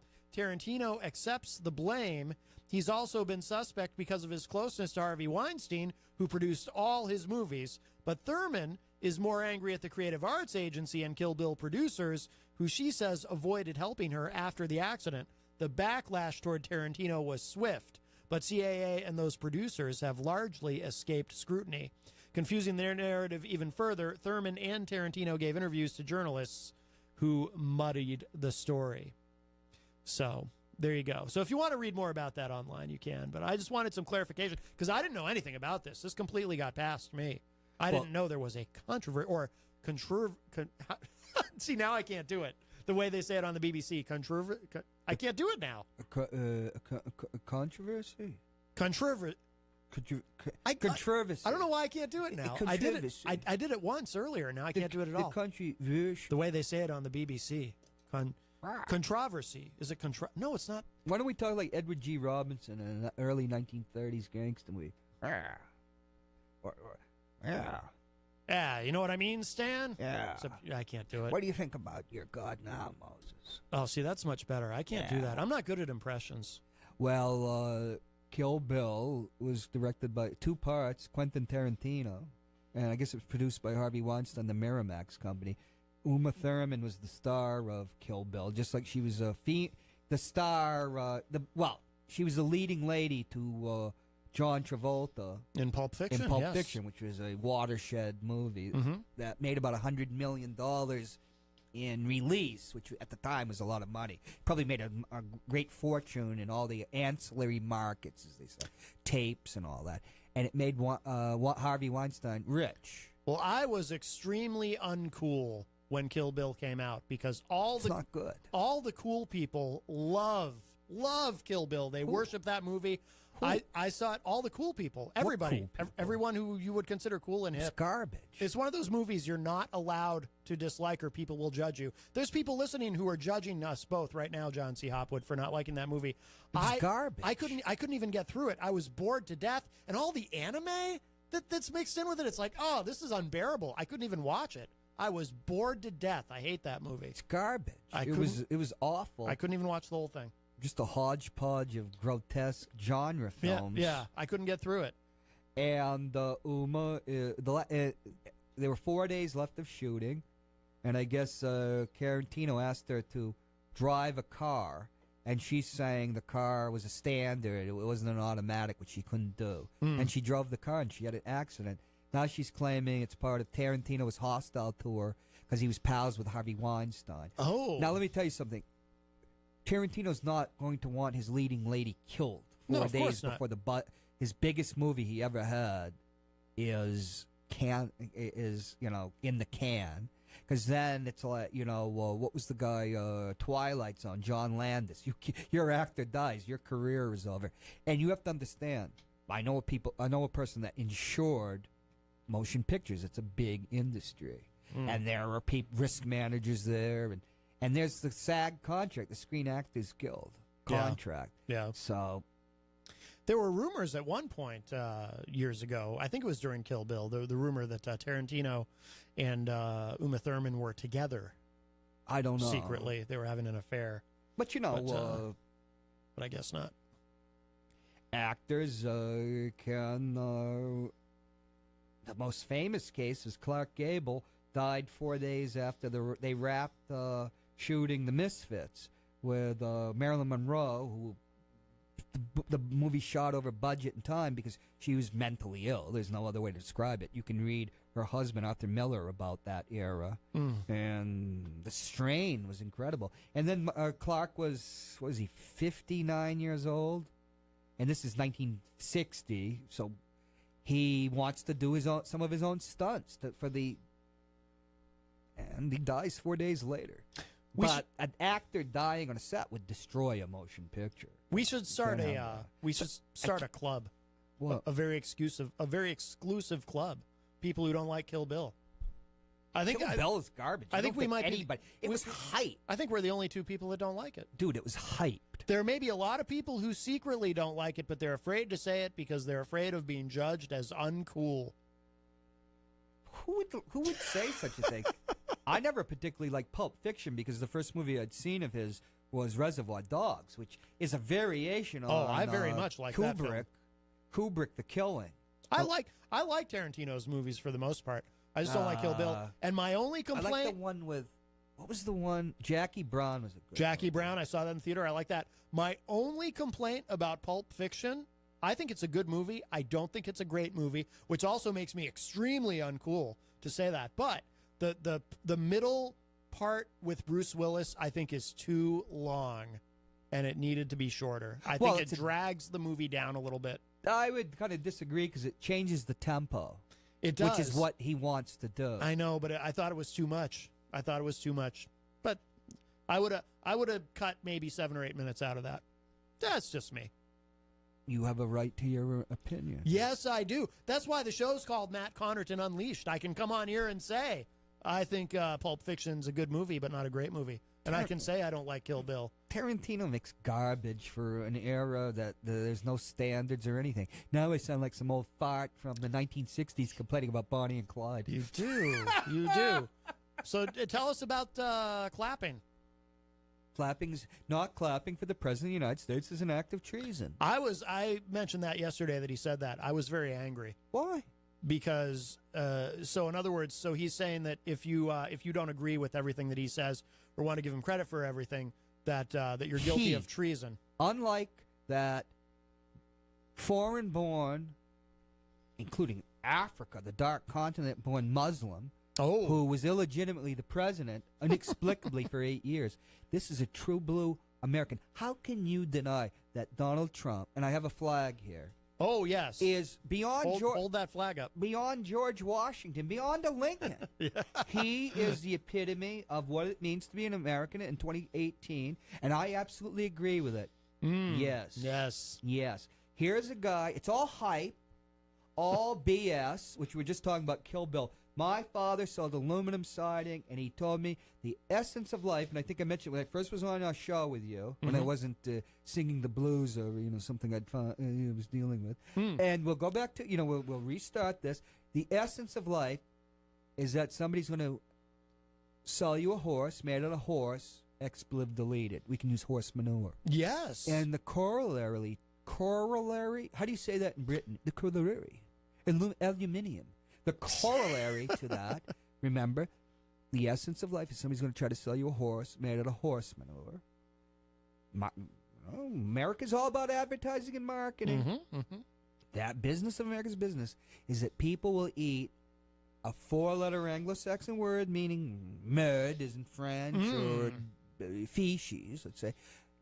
People will eat feces off of a rusty spoon. And the more I got along in life, Boston, New York, the Army, California, writing about film industry, stuff like that, I realized, I said, Dad, you were right. Except not only will they eat it off of a rusty spoon, they'll ask for more. Yes. And that's Kill Bill 1 and 2. And that is Donald Trump. he is selling a horse made out of horse dung. Mm-hmm. Yes. And what could be more American than that? Now, as a veteran, What could be more? The best minds in America are in two industries. The guys from Harvard, the bright guys, the wits that used to be like, they'd go down to New York in the 20s, be a newspaperman, and then write a play, win a Pulitzer Prize, go to Hollywood, make, screw a bunch of actresses, make some money, then drink themselves to death after bitching about it. Oh, how horrible to make all this money. And screw all these women that ruined me. It's a tough life. I'm dying here in a mansion writing for the Richard Boone Show, which was Clifford Odets, a great playwright. Who named names, by the way. Yeah. He was a CPUSA member. Wow. What could be more American than Donald Trump? A marketing extraordinaire who is worth, according to Forbes, and it's trending, $3.1 billion. He is a billionaire. You have confirmed it. I have, because I always was saying he only had $150 million, and that makes him a bum. He's washed up. He's a nothing. Okay, Paul McCartney's a billionaire. And in England, too. In England, it takes a lot of doing. But as a veteran... Aren't you excited about this multi-million-dollar parade that he's told the Pentagon to start planning for? When I was a kid, there used to be a song, I love a parade. Can't remember anything more than that. Mm-hmm. Yes, parades. We see the Veterans Parade marching down Elm Street with lots of non-vets in it. They're the ones that have the American tie, and then they have put a picture on Facebook with their hand over their heart, criticizing somebody for not being there. And the flag lapel pin. Yes, no obscene Gotta have that. gestures, because we're on the television. What? We used to say on the television. Yeah, on the television. On the telly, as they say across the pond. I think what's his name? Not Ronald Reagan. What's the president of the United States? Donald John Trump. How dare Donald you? John DJ Trump is. We have the president. Yeah, America deserves. We have he is a He's the post-Vietnam era president. He is. No, why do you say don't that? sell him the steak, sell him the sizzle. You got a guy, here on the show yesterday. He's all into the sizzle. There's no steak there, buddy. The Honorable Frank Zapparetto. He had it. Ed is actually a word. You can use it in Scrabble. You can? E-T is. Yeah. Ed. Really? I didn't know that. I had it. Well, it wouldn't... Pat, it's 8, but it's Ed. It's a earlier language English. I didn't realize that. But, of course, you wouldn't rack up too many points using that in Scrabble. Yeah, only but 2 letters. I bought, from my good friend Heidi, the extended one that's got quadruple word scores. Really? Oh, yeah. Fancy. Yeah. I also bought it a Steinfeld game. Nobody knows more about Steinfeld, except for the Honorable Joel Elber, than Heidi. But yet I won the first game, and she was so outraged that we never played it again. Now, why don't you get Trump the game? Or is that out of print? Why don't we play it on TV? Here on the radio? Can you not get it anymore? You can get anything on eBay. You can get a copy of the Ding Dong School book with Miss Francis. The Ding Dong School book? Oh, with yeah. Miss Francis? In the 50s, you'd have this, I would say, vertically challenged old dame, and she would be ringing the bell, and, that was like public TV in those days. Before Mr. Rogers came along, the Pied Piper of liberalism, leading us down a socialist path. Mr. Rogers. What could be more socialistic than saying to your neighbor, have a nice day? I mean, oh, yeah. Who the hell are you to tell me to have a nice day? And won't you be my neighbor? That's clearly that has socialism. Very much socialism, yes. Oh. I'm looking for the ad now, and I can't find it. Yes. Where did it go? Hey, Steve Bannon's going to be at the University of Chicago. He's going to have a dialogue with some liberal professors there, and people are outraged in the University of Chicago. By the way, Bannon, yeah, and also, too, Bannon is apparently declining to testify before is it the House Intelligence Committee that subpoenaed him? Yes, and, defying a subpoena can put you in court if the Congress so moves it, and then it will go to, but the Attorney General has to prosecute. Nobody's going to prosecute anybody that defies Mueller. Come on. Jeff Sessions. Hey, Trump's got a new deal. What's your game, Donald? Heard about Trump's new deal? What? Trump has a new game. What is it? Mr. Trump, Mr. Trump. Is it an airline? A new convention center? Mr. Trump. Is it a convention center? Mr. Trump, please. My new game is Trump, the game. Trump. the game where you deal for everything you've ever wanted to own. Because it's not whether you win or lose, it's whether you win. Yes! Play Trump, the game from Milton Bradley. I think you'll like it. Trump the Game from Milton Bradley. There's a lot of commercials that Trump was in. He was, I had forgotten that Trump was at one time quite the pitch man. I did open with a McDonald's commercial that he did. He actually appeared in quite a few commercials during the 80s and 90s. What do you think they gave him, a lifetime McDonald's? Well, he does like those. That's his favorite food, I think. They gave Kramer a lifetime coffee at the place where he spilled the coffee on his groin. Oh, did they take it away from him after he had that freak out where he used the N-word repeatedly? Can we take during his stand-up act? Can we use the word groin at this time of day on the radio waves? Not only do I think you can, yes, say groin, but you also have the option of pronouncing it groon if you want to say it in tribute to Archie Bunker. That's how he used to say it, groon. Groon, isn't that German for green? Kicking the groon. Oh, you're getting back to socialism, the Green Party. The Jill Stein, a communist, Russian agent. They're not communists. They're capitalists. I hope Slicko sends me that track soon. We only have 30 minutes left in the show. We're supposed to be world premiering Slicko's new song. What's it about this time? I don't know. He's got that hip hop thing going. You're a big fan of the hip hop, right? Not really. Don't you like old school rap? Didn't you tell me once you like? Oh yeah, but that's like on Tommy Boy Records in the early '80s in New York. See, they don't have that anymore. See, you know what's up. You know what up. Ooh. I have no problems with my identity, so I don't have to be a wigger or this or that or anything else. I like to read, I read books that would bore that most people, avoided their entire lives reading and were pretended they read back in the at university days, Mm-hmm. So, we didn't get to the clapping yet. We got to get to the clapping. We've already. I demand it. Sure. Yes. Well, you don't have to demand it. As a guest of Matt Connarton, Unleashed in the Afternoon. You're not a guest. You're a friend of the show. That's elevated status. That's above guest. Then why did you lock me out yesterday? I didn't. Oh, well, you didn't. Did you hear me? I fell. I was scratching at the door. I thought that was Jim O'Connell. Were you wearing a Jim O'Connell? Jim couldn't be here today. Were you wearing his face like in the movie Face Off? Did you and which Amanda Manalini agrees with me is an underrated film? Did you and Jim switch faces? Jim O'Connell can't be here today. I got a message from him. They had some icing in the overpasses at I-293. Yeah. And, Jim is very handy. He's now giving a speech on the economy of the European Union and what Brexit will do to the markets. All that hot air comes, and he does it, he's a volunteer. All that hot air, they've already de-iced for the evening traffic. And he didn't even overpass, at least up to Hooksett. Didn't even need a snowblower. Yes, and now I understand he's giving a speech on the feeder schools into Manchester from Hooksett, and they think they can go all the way up in Concord, and it's safe driving. Thanks to Jim O'Connell and Education Matters. And that's what that's what it's about, volunteering. Yes. When's the last time you volunteered anything except one of your opinions?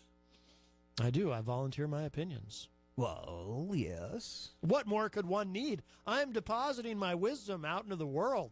Yes, just like a flying squirrel deposit its detritus, which is actually medicinal. Oh, I've got 3 more for you. That makes you owe me for when you take possession of the 3 flying squirrels, you owe me for 7 flying squirrels. Okay. I need, put that on my tab. Is there anybody out there that can help me negotiate the deal with this? I think that's Yeti? that's what Slicko's new song is about. With this Yeti. How dare you? Yeti. How dare you? Yet. I meant yet, he. Yet he, Matt Connarton, would like now to bring you some words of wisdom. Jenny in the Facebook chat says children's music support. I'm not sure what she means. Support. Yes. I don't know what she's referring to. Well, it's the issue of supporting. Where overpass supports a highway. Right. Did you? I hated gym class. Oh, we're an athletic supporter. take a shower with all these, these people. I never did that. We didn't do that. When I was a kid in gym class, we never showered afterward. We just changed our clothes. Why? I don't know. Just nobody showered. We just changed our clothes. Oh, Jenny was talking about Franklin when I used to go up to, I forget the name of the place now. Jim O'Connell was up there de-icing? No, I used to go up to Franklin to help Zach DeFossi. He might be listening. He listens sometimes. I used to go up there and record the shows for the program for the kids up there who would play music. I can't remember the name of the you thing. volunteered. I did volunteer, yes. I have volunteered for things, John C. Hopwood. Yes. I've never volunteered for the military, which is why, of course, I'm not qualified to have opinions. Yeah, but you're not a blowboat. You're not into all this patriotic gore. You have a right to, if you haven't served, shut up about, all this crap. Oh, send people here or there. I mean, yeah, man, I love a parade. I've always been bothered by how casually some people, for example, will talk about using nuclear weapons. Like I'm sure you've heard it too. All my life, I've always heard people who say things like, "Oh, we ought to just turn the Middle East into a glass bowl," and people you can't. There's too much oil. Well, yeah, but people just say this kind of thing so casually. There's no oil. Wow. Nobody give a damn about the Middle East. Fred says no parade for me. Parade. No parade for me. Well, my dad's a veteran. You know who the parade is not for, though? We should clarify this, and I know this is still in the planning stages, but we want to make sure... No Coast Guard veteran. Well, I was thinking... No Merchant Marine. No POWs. Because remember, according to Trump, if you're a POW, as far as he's concerned, you might as well be a POS. Because if you got captured, you are not a hero. Common idea that I had... until recently. Yeah. When they used to besmirch Alexander Solzhenitsyn's reputation by saying he surrendered to the Germans in the Great Patriotic War, which he did not. And come on. My grandfather came back from no man's land, and if he'd surrendered, we'd get a medal. Now, I was very of that attitude, too, but then, I was talking to people up at the VA and everything. The things the guys went through in a prisoner of war camp are pretty horrific. Is it no man's land? I thought it was pronounced no man's land. Not in this state, buddy. Okay. Not in this state. This state is responsible for celebrating Veterans Day on November 11th. None of that Monday a holiday crap. We celebrate it when it happens. Right. And you have to thank Mike Lopez and the other veterans of New Hampshire for that. Because of that war, the war to end all wars, which Manchester seemingly doesn't think ever happened, World War I. Which is ridiculous. Down in Litchfield, we're talking about World War I. That was a big thing down in Litchfield when you only have 400 people and 5 of them go off to France. I do remember seeing a poll about that in the Union Leader. Only 18% of Manchester residents think World War I is real. The rest of them think it's a conspiracy theory. Oh, yeah. Yeah. Yeah, that's, I was in the Union Leader, I think. You think? Yeah. Group think? Well, it certainly wasn't Manchester Inklink, where all things Manchester connect. It had to have been the Union Leader. Everybody must get... No, we can't. Everybody can't promote drug use. Everybody. You Backstreet's back. All right. What got my... They're touring, Arse. Although you don't pronounce it that way, incidentally. No. It's about ass. That's one of the words Slicko asked me about if it was okay to leave that word in the song. So we'll say arse. And I told him that was fine, actually. You can get away with that on the radio. What gets my arse? Does it get your dander up? I don't have dander. I'm not a Yeti. Does it get your goat? I don't eat goat meat. Good for you. You shouldn't. You and your goat meat and the idea of it's disgusting. I wouldn't eat it either. I wouldn't eat it on a boat. I wouldn't eat it with a goat. And how you braid the tails from the flying squirrels in your fur. Yeah, well, that's a secret. We don't go there on Wednesdays. No, Wednesdays we do not. I have a something good to report. Oh, thank God! I could use some good news. Even though I'm excited about the parade, I forgot what got my arse. Yeah, it had to have been something. Well, you remember if we want to talk about anatomy, We don't. It fell Oh, off. I but think that was many years ago. Oh boy, yeah. No, I think we talked about anatomy enough at the top of the show. And, yeah, those were the days where I looked like a young Robert Redford. Did you? Massive, blonde hair. Wow. Green eyes instead of blue, though. Okay. Yep. But then the tragedy. The tragedy. Yeah, on the ski slope. Skiing is a difficult sport. You had a tragedy on a ski slope? Yeah, I really don't want to go there. Not after dealing with the tragedy of going down memory lane and when you found that picture, having your some things are just shattering, Mac. Some things are just shattering, Mac. Connarton. Yeah. You're so close. America. What is the symbol of America more than anything? Than the con man. Whether it's 76 trombones in a marching band. What was his name? Well, it was Robert Preston in the Music Man. He had a name, Harry. Well, Henry Hyde was the guy from Goodfellas, right? The real guy. Who was the guy from the Music Man? You're thinking Henry Hill from Goodfellas. Oh, yeah. Half Irish. I've never actually watched The Music Man. Oh, I've never watched it all the way through. How much of that can you... It doesn't appeal to me. I did watch Carousel recently. Yeah. Very badly directed. But I always had a great yen for Shirley Jones ever since I watched The Partridge Family in the early 70s. Yes, it was hard not to look at her and have a yen. Oh, yeah. Let's not go there, or we'll be... My friends and I would watch that when I was a kid. Reruns, of course. But, we all had little... sometimes you get a little yen in your trousers, if you know what I mean. You sure that's not a flying squirrel? I hope not. That would be terrifying. Can you imagine? Well, they are cute. That's why I don't understand how you could ever eat one. I'd be very upset, and I would not eat one. I wouldn't put one of those anywhere near my mouth. Okay, Matt. There's what life has really lived, and then there's the stuff you tell your audience. Mm-hmm. That's true. So many conflicts. Yes. Yet you never see... Let's not go into that. No. Worcester, all that. The incident, the tail docking incident in where was it? The what incident? The tail dock. Oh, yeah. Oh, you're good. The tail docking incident in Lewiston when you're at the radio station. In Lewiston, Maine? Oh, do we have a camera on him? The Innocence. You should be in there's a thing called the Innocence Project with DNA. We'll have you, the Innocence Project. These rapacious Yetis. I'm a big fan of the Innocence Project. George Washington might have been a Yeti. You think so? He was certainly rapacious. Mm-hmm. Very tall. He was like 6'3", and that was a giant for his time. I didn't realize that. Oh, yeah. Oh. He was a tall guy. Yeah. Did we talk about clapping already? I can't remember. It's treason. We've already determined that if you don't clap for the President of the United States, you are treasonous because Donald Trump, as the President and first magistrate of the Republic, is America. Now, he is America. Now, do you think those of us who don't clap, do you think we'll be rounded up and put into camps of some sort? Well, I can hope so. There would be a good project to put people to work. Oh, right. Although, according to Jim O'Connell, there is no unemployment. I don't think Jim O'Connell said there is no unemployment. He said we're at full employment, which is not the same as no unemployment. He says what we say he says. That's true. He's not here to correct us. Yes, or... we could make up anything we want. We wouldn't be able to be talking right now like this.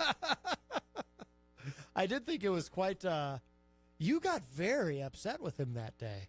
Wow. She's like, I told you, I shouldn't come here after going through group therapy. Well, you should. It was great. It was great radio. But I'd never seen you that worked up. You turned red. When he was talking about Kabul and Afghanistan, you got very upset. Well, see, he says, why don't veterans? Well, it was the conversation I wanted to have with you. Yes. And about political psychology and all that. Why does your father, which troubled you, a Vietnam vet, support this guy? And I think it's rooted in the troubles and the mindset of the Vietnam era and the post-Vietnam era in the 70s, where the CIA was revealed and the FBI to be part of a secret state. That's where Roger Stone gets deep state. I've seen that meme born and go out there. Oh, really? As a fox.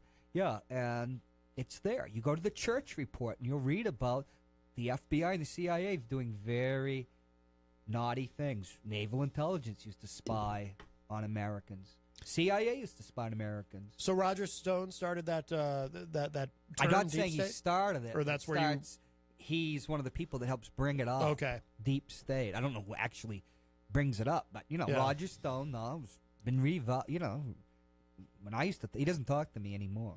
He's too busy. He's in a lot of legal trouble, isn't he? Being sued. Yes, but that helps his brand. The clock is ticking, Slicko. If you're still listening, it's 1:15. And why don't we ask I don't have Matt that song yet. Connarton, Yes. the offspring of non-American immigrants who invaded this country and hiding in many ways. The Yetis. What does it mean to you, treason? Your friend Al Baldessaro has a very liberal idea of treason when it applies to Hillary Clinton. Yes, he feels that she should have potentially been shot for treason. Not potentially. She should have been shot. Incidentally, for treason, you're hung. It's an honor to be shot. Well, no, you're in not the hung. military. You're hanged. Oh, that's right. You know how I Sprung. always remember it? sprang? I remember. Are you sprang? Oh, when you're rump sprung. Are you really rump sprang? I don't know. Slicko just messaged me. He says, I don't know if I have time. You don't? Friday would be good. If Slicko, if you can't get it to me today, well, I'll play it tomorrow. I'll play it tomorrow anyway. But yeah, if you can get it to me in time, what's he saying? Troubles. He's messaging me. Breakdown file to send now. You've Breakdown got file. troubles. I don't know what that means. Professor Harold Hill, that was his name. Troubles. You've got troubles. Remember, they're playing pool. And what? And they're reading copies of Captain Billy's Whiz Bang. And what? What are you talking about? The music, man. Here's the only person in America that's never seen Bye Bye Birdie. He just messaged me again. This Yeti has never seen Bye Bye Birdie. He is un-American. He doesn't applaud during Ron Paul rallies. Slicko just asked me another question about a certain word that, no, you can't. He hasn't saluted the flag. I've never seen. Here's a flag. Are you going to salute it? Who hasn't saluted the flag? Me? Jeez, even I can see the tensile bristles are on your back aren't even standing up right now. Why should I bother to salute the flag? True Everyone knows. American. But here's the thing, I'm not. I am critical of our president. I do not applaud him for everything that he feels that he deserves applause for. So I've already committed treason. I, according to President Trump, I do not love my country, apparently. Okay, Yeti, look into my eyes. I've seen you try to mesmerize me. Say after me, this is the most beautiful sight in the history of God's great creation. I'm not saying that to another dude.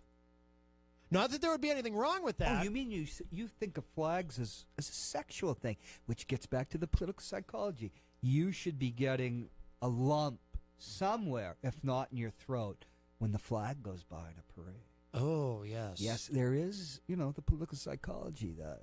Yes. This is sexual sublimation.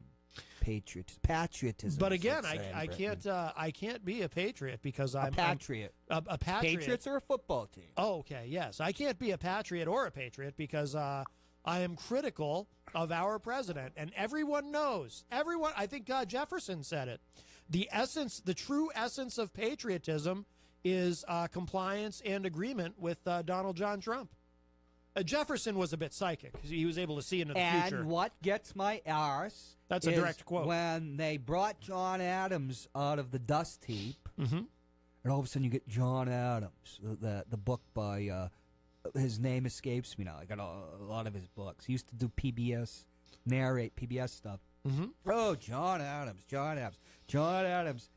clamped down on the dissent. Mm-hmm. He threw the Jeffersonian editors right in jail, and then he tried to defy the Electoral College. And if they weren't going to elect him, he was going to make John Marshall, John Marshall became the Chief Justice of the Supreme Court. He was the Secretary of State at the time, who has to certify an election.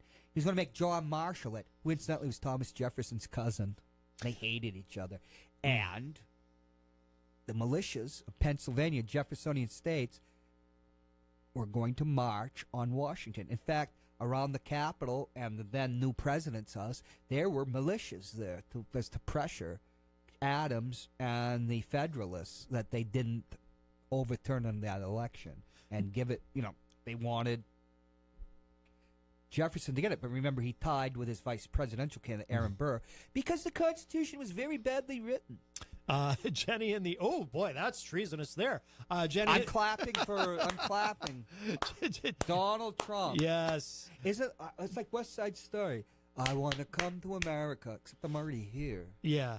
Jenny in the Or Facebook am I? live chat says John C. is obsessed, or is it possessed by thoughts of a certain nature? Of flying squirrels. God, they're coming out of the woodwork at my house. I think you're obsessed with patriotism. I think somebody's put a hex on me. I came in here with a joke about flying squirrels feeding this Yeti over here, knowing fully well that he would never be satisfied. It would be like a quail when you're a chicken eater. He eats the real thing, the real squirrels. Not reds, but grays. Right. And I thought it was a joke. Suddenly I got 7 flying squirrels. Not reds. You know what they say, better dead than red squirrel. They are tiny little critters. But not as small as a flyer. As what? Oh, flyer, flying squirrel. Flyer. Squirrel? Yeah. So what are your feelings about patriotism, Matt? I think, if I may be serious for a moment, and we are almost out of time, I was very offended. Please do. I was very offended by Trump's comments when he was criticizing, and I'm not a Democrat, I'm an independent, but when he said the Democrats who did not applaud for certain parts of his speech were guilty of treason, I found that offensive because I believe... Let me put the camera on you. I believe that that's as patriotic as it gets. You've got a flag coming out of your face. I believe. What's the Horst Wessel song? Just keep going. I'm just going to hum it. Oh, please, yes. I believe that the phrase. There's some debate whether or not Jefferson ever actually said this, but that essence is, dissent rather, is the essence of patriotism. And if you are truly a patriot, you ask questions and you don't just blindly follow your leaders. When you're trying to overthrow the Federalists and their idea that there's no party, which means a one-party system, that would be good propaganda. Don't you think, Matt? Don't you realize that the two-party system is illegitimate and unconstitutional? Well, I do, as much as I can, fight against the two-party system. That's why I support independence. It's so exciting to be in Donald John Trump's America. It sure is. Because we can define reality and facts and truth any which way we want to. If you don't like something, it's just fake news. I got a bone to pick with you. Oh, my goodness. I broached the idea of creating our own cryptocurrency. And now cryptocurrencies across the board have lost 60% of their value in the last 4 weeks. Right. Yes. If you hadn't stonewalled me. So you're saying we should have gotten in on that sooner, and then now we've missed the boat. That ship has sailed. We could have based it on a matrix of, like, how many flying squirrels would I be able to catch in 1 month? How's anybody going to tell? So what would we call it, like squirrel cash or something? Yeah. Squirrel cash. Squirrel it away. Oh, I like it. The cryptocurrency that you squirrel away. Next thing you know, they'd be talking about us on Free Talk Live. And they're flying squirrels. Most people won't get that reference, but the few who do will think that's kind of funny.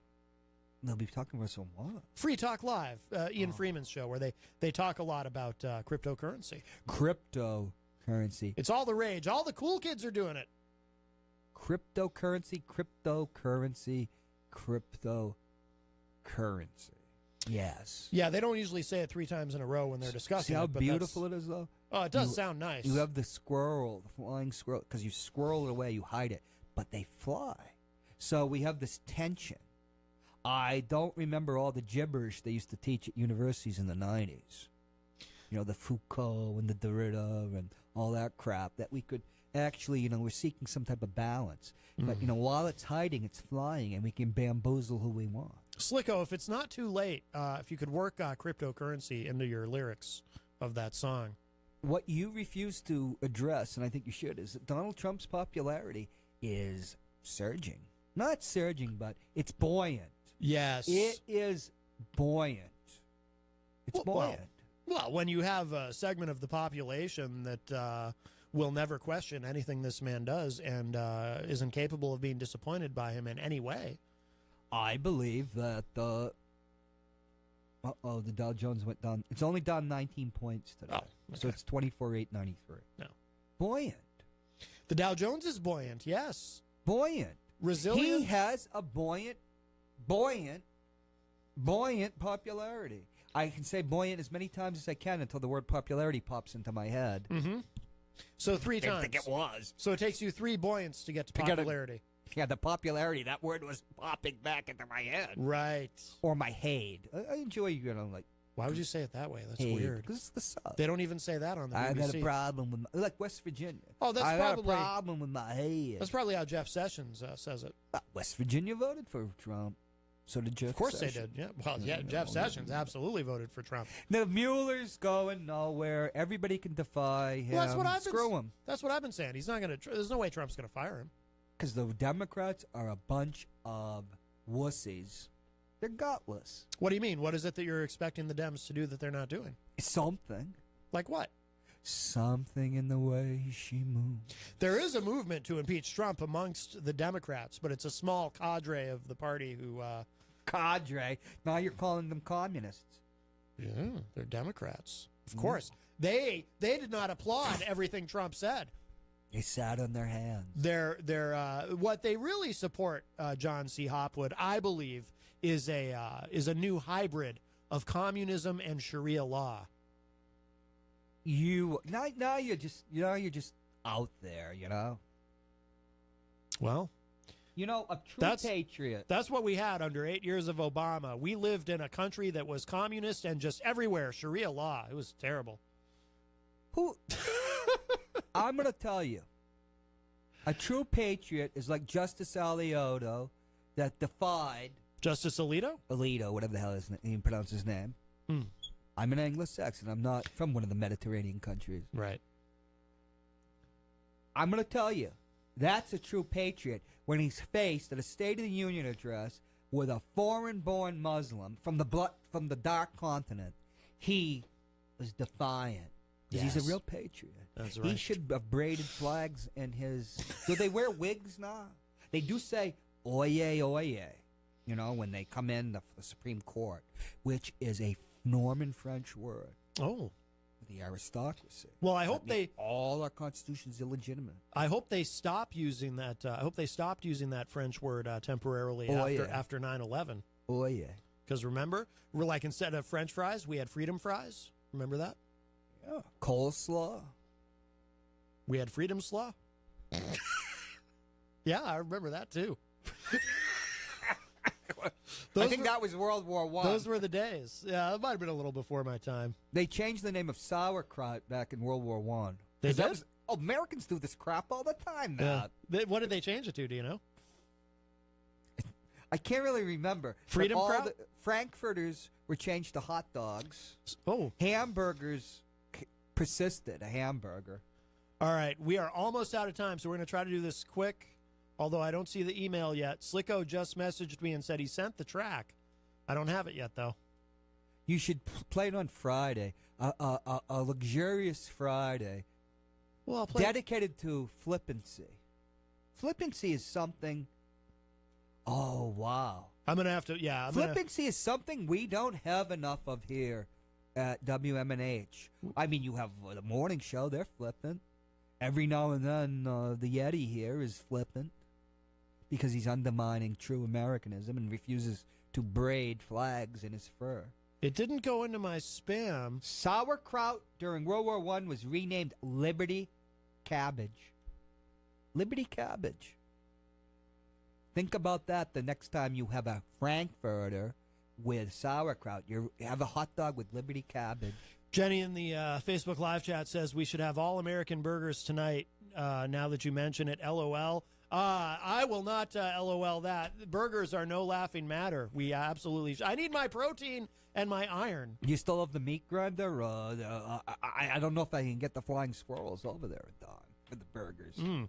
Well, they need those little sliders from White Castle, I guess. Well, we are out of time. Slicko, I don't have the track. It didn't show up on my end yet, so I'll play it tomorrow, and maybe I'll play it Friday as well. Can you just give me 15 seconds? I would like the people of the Queen City to boycott Matt Connarton Unleashed in the Afternoon until he declares his true American nature by saluting this flag.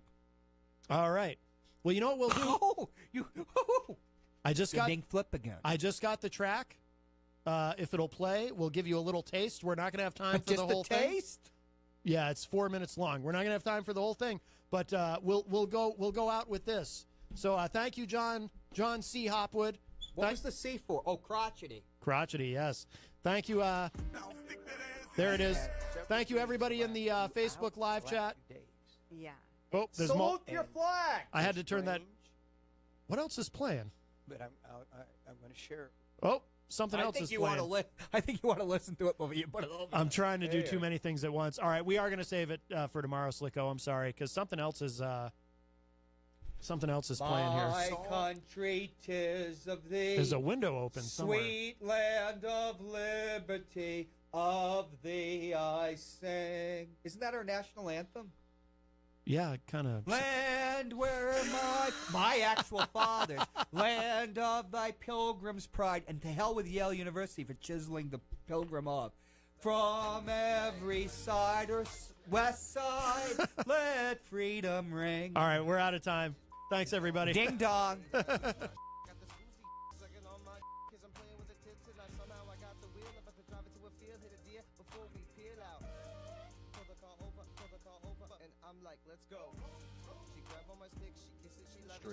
Investment and wealth management, and customized business insurance solutions. They are available at 866-841-4600 or on the web at cgibusinesssolutions.com.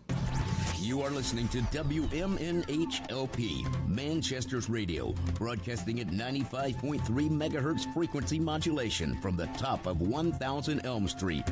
Our studios are located at 1045 Elm Street and licensed to Manchester Public Television Service in Manchester, New Hampshire, USA. Contact us by email at WMNH953@gmail.com or through our website at WMNHradio.org.